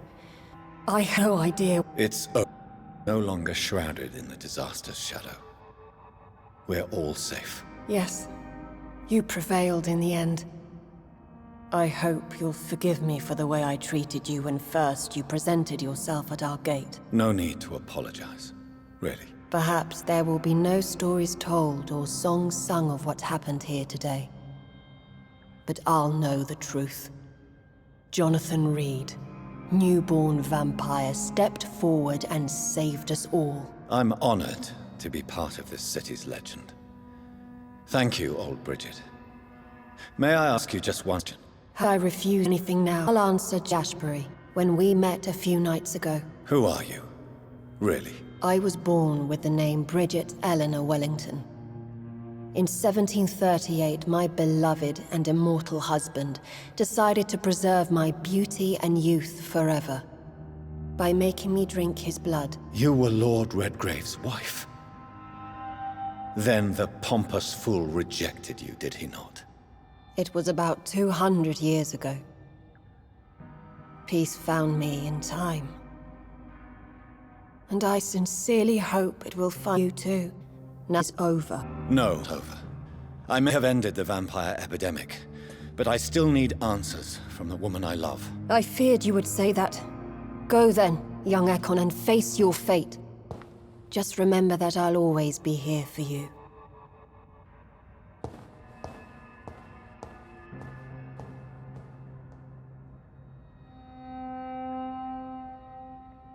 London has been cleansed. This catastrophe came about when an ancient, malignant will crossed paths with mortal imprudence. For now, we are safe. For now. My craving for blood remains. Red like hate, red like hunger, red as life and death, passing from one immortal to another, from predator to victim, patiently biding its time to rise again.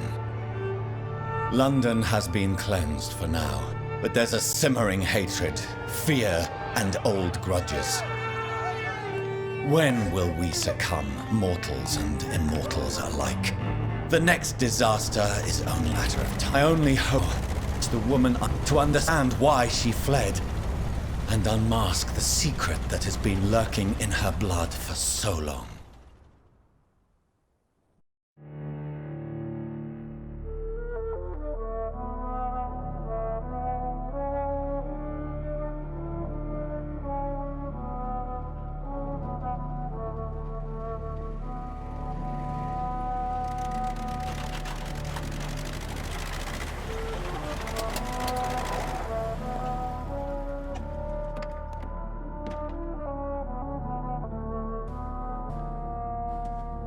Well, this is it. Lady Ashbury's domain. Why am I not surprised it's not on any maps? I'd better hurry. Beautiful morn, my child. It looks like dawn is here at long last. Can't you just leave me alone? Your precious queen has been sent back to the bottomless pit from whence she came. The nightmare is almost over. I am here to say goodbye. The sun's warmth exhausts me. Soon I will rejoin my queen in her endless sleep. It is over. You did well. This is... No.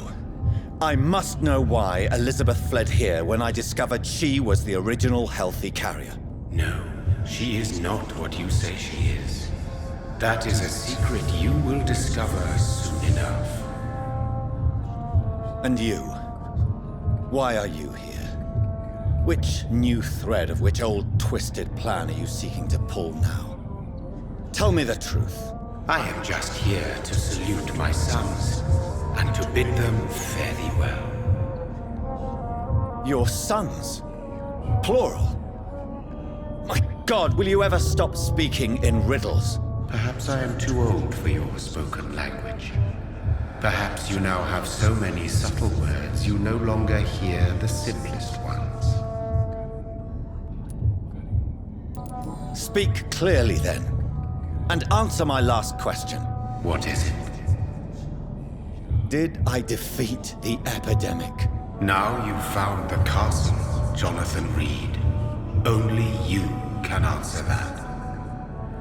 Farewell, my child. I shall dream about you soon. Drop your... to be afraid of.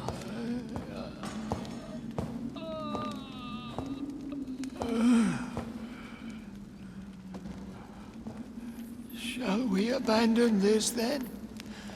Shall we lower our heads? No. Never. You taught me that. Blood is approaching. Old but young. How strange. Shall I drink it? Smite it? No, Father. He is a friend. Please, rest. I'll take care of it. Caution, Elizabeth. Deceit runs through these veins. I know, Father. What took you so long, Jonathan?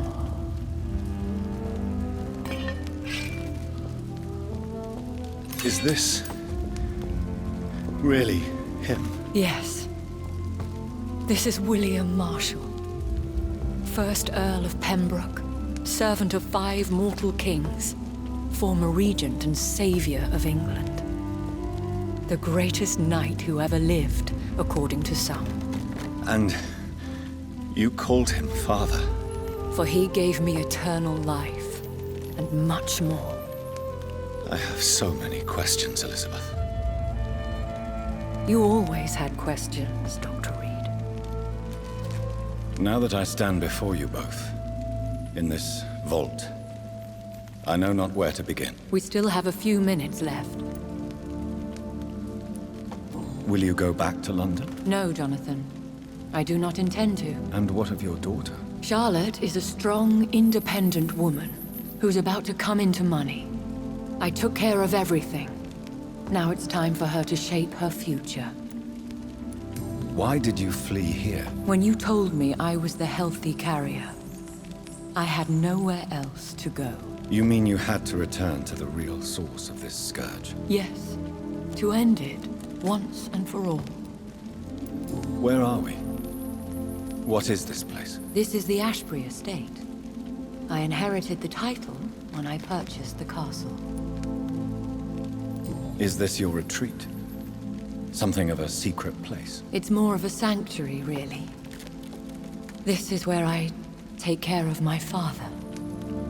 Ever since he became unwell. Are you not afraid someone might discover you here? It's not that hard to find. Do not assume that I would hesitate to silence anyone who tried to reveal my secret. Fortunately, it has rarely come to that. I have destroyed the disaster, this creature that Harriet Jones had become. The epidemic is no more, and London will recover. In time. Yes. You did well, Jonathan. You truly saved the city. Yes, we did. Despite all obstacles. I'm truly convinced we did it together, Elizabeth. I cannot bear knowing I was the cause of all this. Through the use of my own blood. No. This catastrophe was the result of unethical experimentation. And the will of a creature so inexplicably evil, she exceeds all the terrible wonders I have seen since my death. But it was my blood all along. My corrupted blood of hate. The poisoned blood of my father. A healthy carrier. That's all I am. We could cure him. It's too late. The blood of hate has run for too long. The antidote would not work on him. I tried. Believe me, I tried. Is he dangerous? What do you think? He is a thirsty Escalon who has not fed in centuries. An elder vampire, driven by an urge to kill and spread the blood of hate. No redemption, then. And yet he thinks he has been offered immortality by the angels to protect the feeble and to smite the unholy. Can he communicate? Yes. Sometimes he even seems like the noble knight who saved and raised me. But you know, the malice never fully leaves his eyes. Why are you hiding William Marshall here? How could I not take care of him? He sacrificed himself by giving me the only dose of antidote he had. He gave you the antidote? Yes. And in doing so, he knew he'd have to be confined here. And yet he volunteered. That's how great a man William Marshall was. And still is. What do you do for him? I visit him as often as possible. I paint the landscapes he will never see again. I feed him with my blood. You feed him? You barely sustain yourself on the weak blood of the dying, yet you give him your blood? After he saved me from the blood rage, I swore I would never kill to feed. He said the same. William Marshall infected you. He is the true, original carrier. Yes. But he saved me by sacrificing himself. Saved you? How? The tears of angels. The cleansing of impure blood by an older, more powerful blood. It worked on me, did it not? Yes. Blood is the definitive key to our species. Scowls, cleansing, lineage. Do you really think it worked? It has, Jonathan. I was nothing but a beast who took pleasure in slaughter. I roamed across Europe, reaping my bloody crop. It was the blood of hate. But my father's antidote cured me. What about us? What do you mean? You know my feelings towards you, Elizabeth. But you left without a word. So I'm worried about your feelings towards me. I love you, Jonathan. I've loved you since the moment I saw you rescue poor Mr. Hampton in that filthy slaughterhouse. Forgetting the danger as you turned your back, like the newborn fool you were. How did you meet William Marshall? He was an Escalon for centuries when he found me. He saved me from certain death by making me his progeny. Why did he choose you? You should ask him that. Did you ever blame him? Not even when he was infected and bit me. He is my father. He raised me. He taught me how to behave. Who are you, really? How could I answer that? I went through many lives and identities to reach this day. To you, I am Elizabeth Ashbury, and that's all I wish to be. I need to know more. I want to know who you really are. Where you were born. Where you lived. I was born Elizabeth Samantha Mary Englewood in 1551 in Hertfordshire. My parents owned a pub in Hoddesdon. Are you satisfied? You should have told me. No, Jonathan. The William Marshall myth lies at the heart of so many hostile plans. I could not risk jeopardizing his safety. So why did you come here? You knew I would follow you. I can't let you go. Because I know now the blood of hate is still in my veins. No one but I can put an end to this tragedy. I can help you. You can trust me, Elizabeth. No, I cannot. You chose to follow Ascalon's orders. You unleashed an immortal Aloysius Dawson into this already fragile and suffering city. Would your protege agree to speak with me? I have so many questions for him. Go on, Jonathan. But be careful.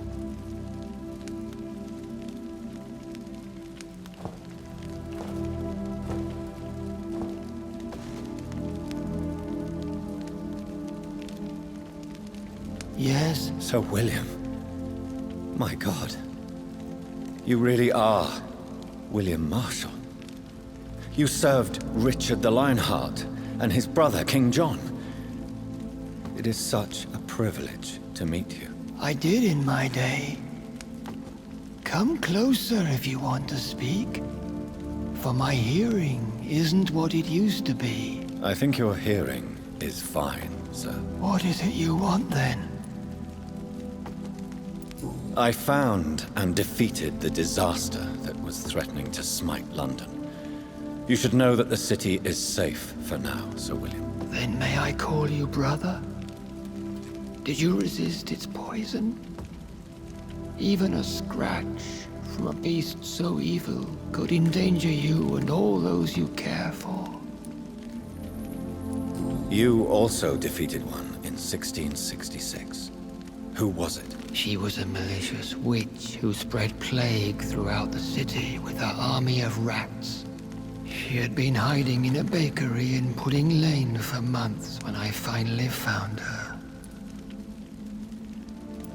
How did you defeat it? We fought for hours. In the end, I had to lock her in St. Paul's Cathedral and burn the building down. I wanted to be sure she was destroyed. I found your research on the antidote. The tears of the angels.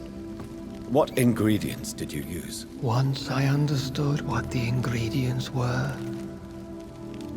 I used the tears of King Richard and the pure blood of the valiant Boadicea.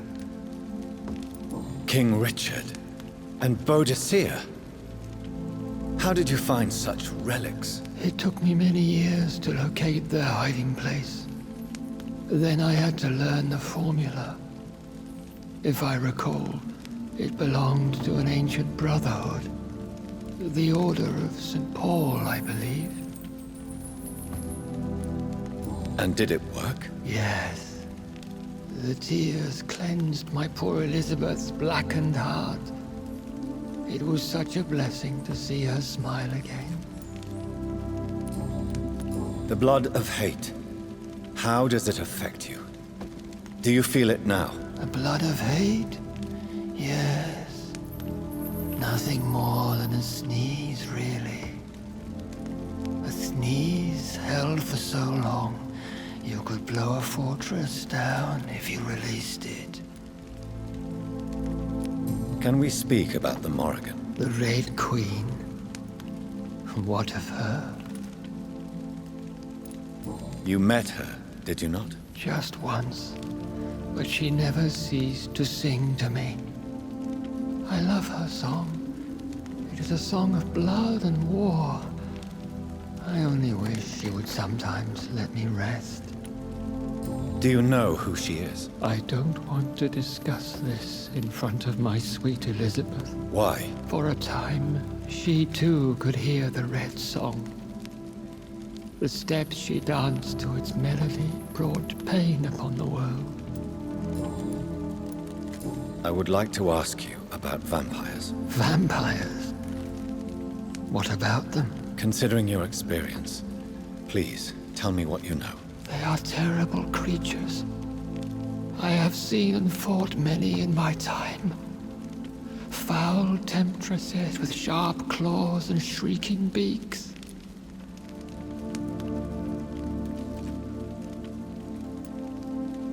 I have never seen such a creature. What are you talking about? Of course you've never seen a creature like them. Vampires are deadly, swift and implacable. Where did you encounter such creatures? The last time I saw one was in a Celtic temple near Salisbury. A terrible and god-forsaken place full of ghosts and pestilence. Do you remember Murden, your maker? Only God is my maker, for he created everything on this earth. He blessed me with eternal life through his archangel, Michael. But Murden, Michael, is a vampire. He made you a blood-sucking creature of the night. Blood, yes.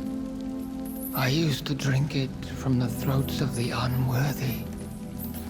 Then I was punished for my deceit. During my penance, I rely entirely upon my sweet Elizabeth.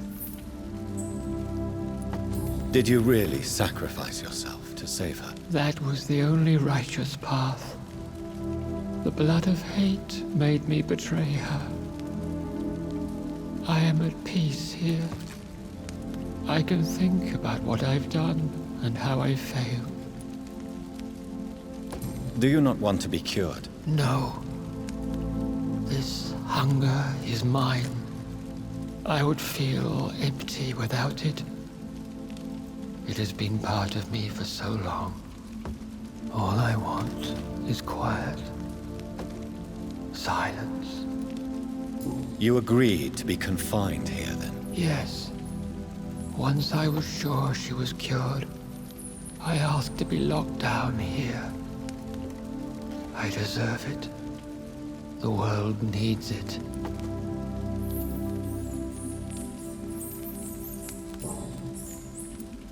How did you meet Elizabeth? Times were tough. I had awakened to protect the land from a new plague.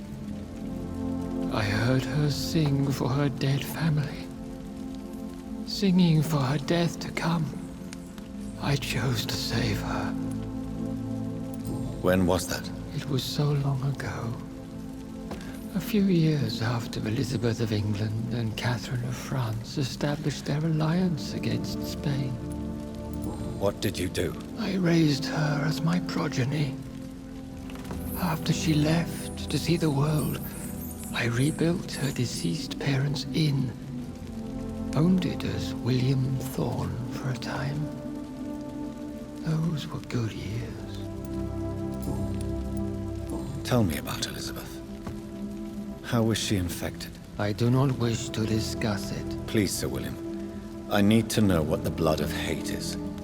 How is it transmitted? After defeating the disaster in St. Paul's Cathedral, I returned to my retreat, infected. This is where my sweet Elizabeth found me, for she heard my pain from across the sea. Where is this retreat you mentioned? In London, under Temple Church, beneath my empty tomb. I always loved to sleep there while listening to the bell above. What happened then? The blood of hate had twisted me into a rage-filled man. I attacked my progeny and infected her too. Forgive me, Elizabeth. I failed you. You bit her again? Is that how she was infected with the disaster's blood? I think I understand now. Elizabeth fled, and I fell to my knees, begging for forgiveness. I swore I would find a way to make things right. We could set you free. Let you out. Isn't that what you want? I pray for the day I'll see the sky again. I have all but forgotten its colors. I could walk and do so many things beneath the stars. But I doubt it will be wise to release me. Then will you stay here and repent? Elizabeth told me it will not be long now. I cannot wait to feel the sweet caress of her hand on my cheek after so long as she releases me.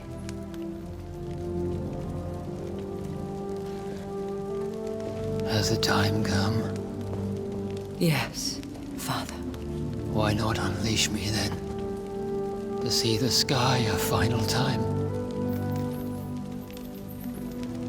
You already are the sky. all its stars.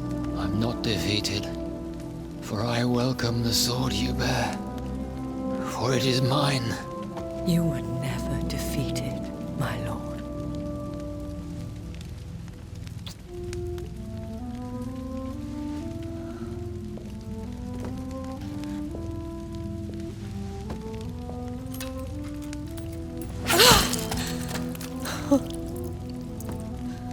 Farewell, Father.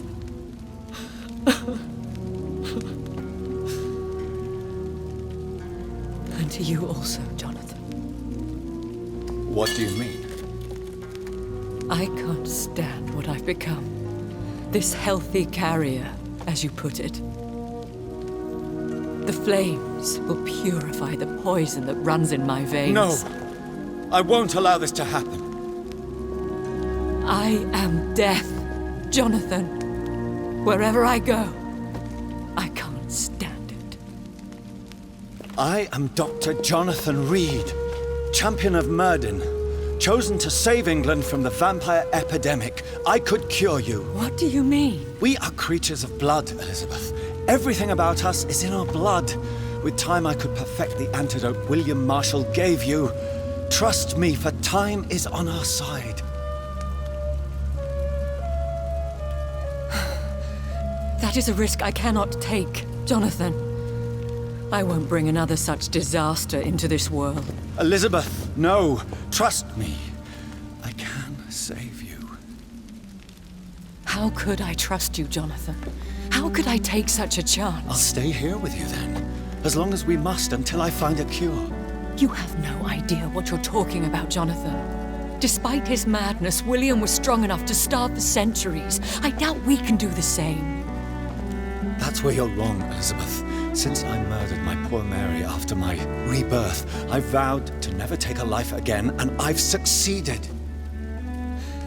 I'm not sure I have the strength of character. I'm not like William. I'm not like you. Let me teach you then. Come with me, my love. Oh, Jonathan, if only this could be true, but I really don't know. We'll run away. Go to the deepest forests, the highest mountains. Untouched by man, we'll hide in solitude until I find a cure. Do you trust me then? Until the end of the world, my love.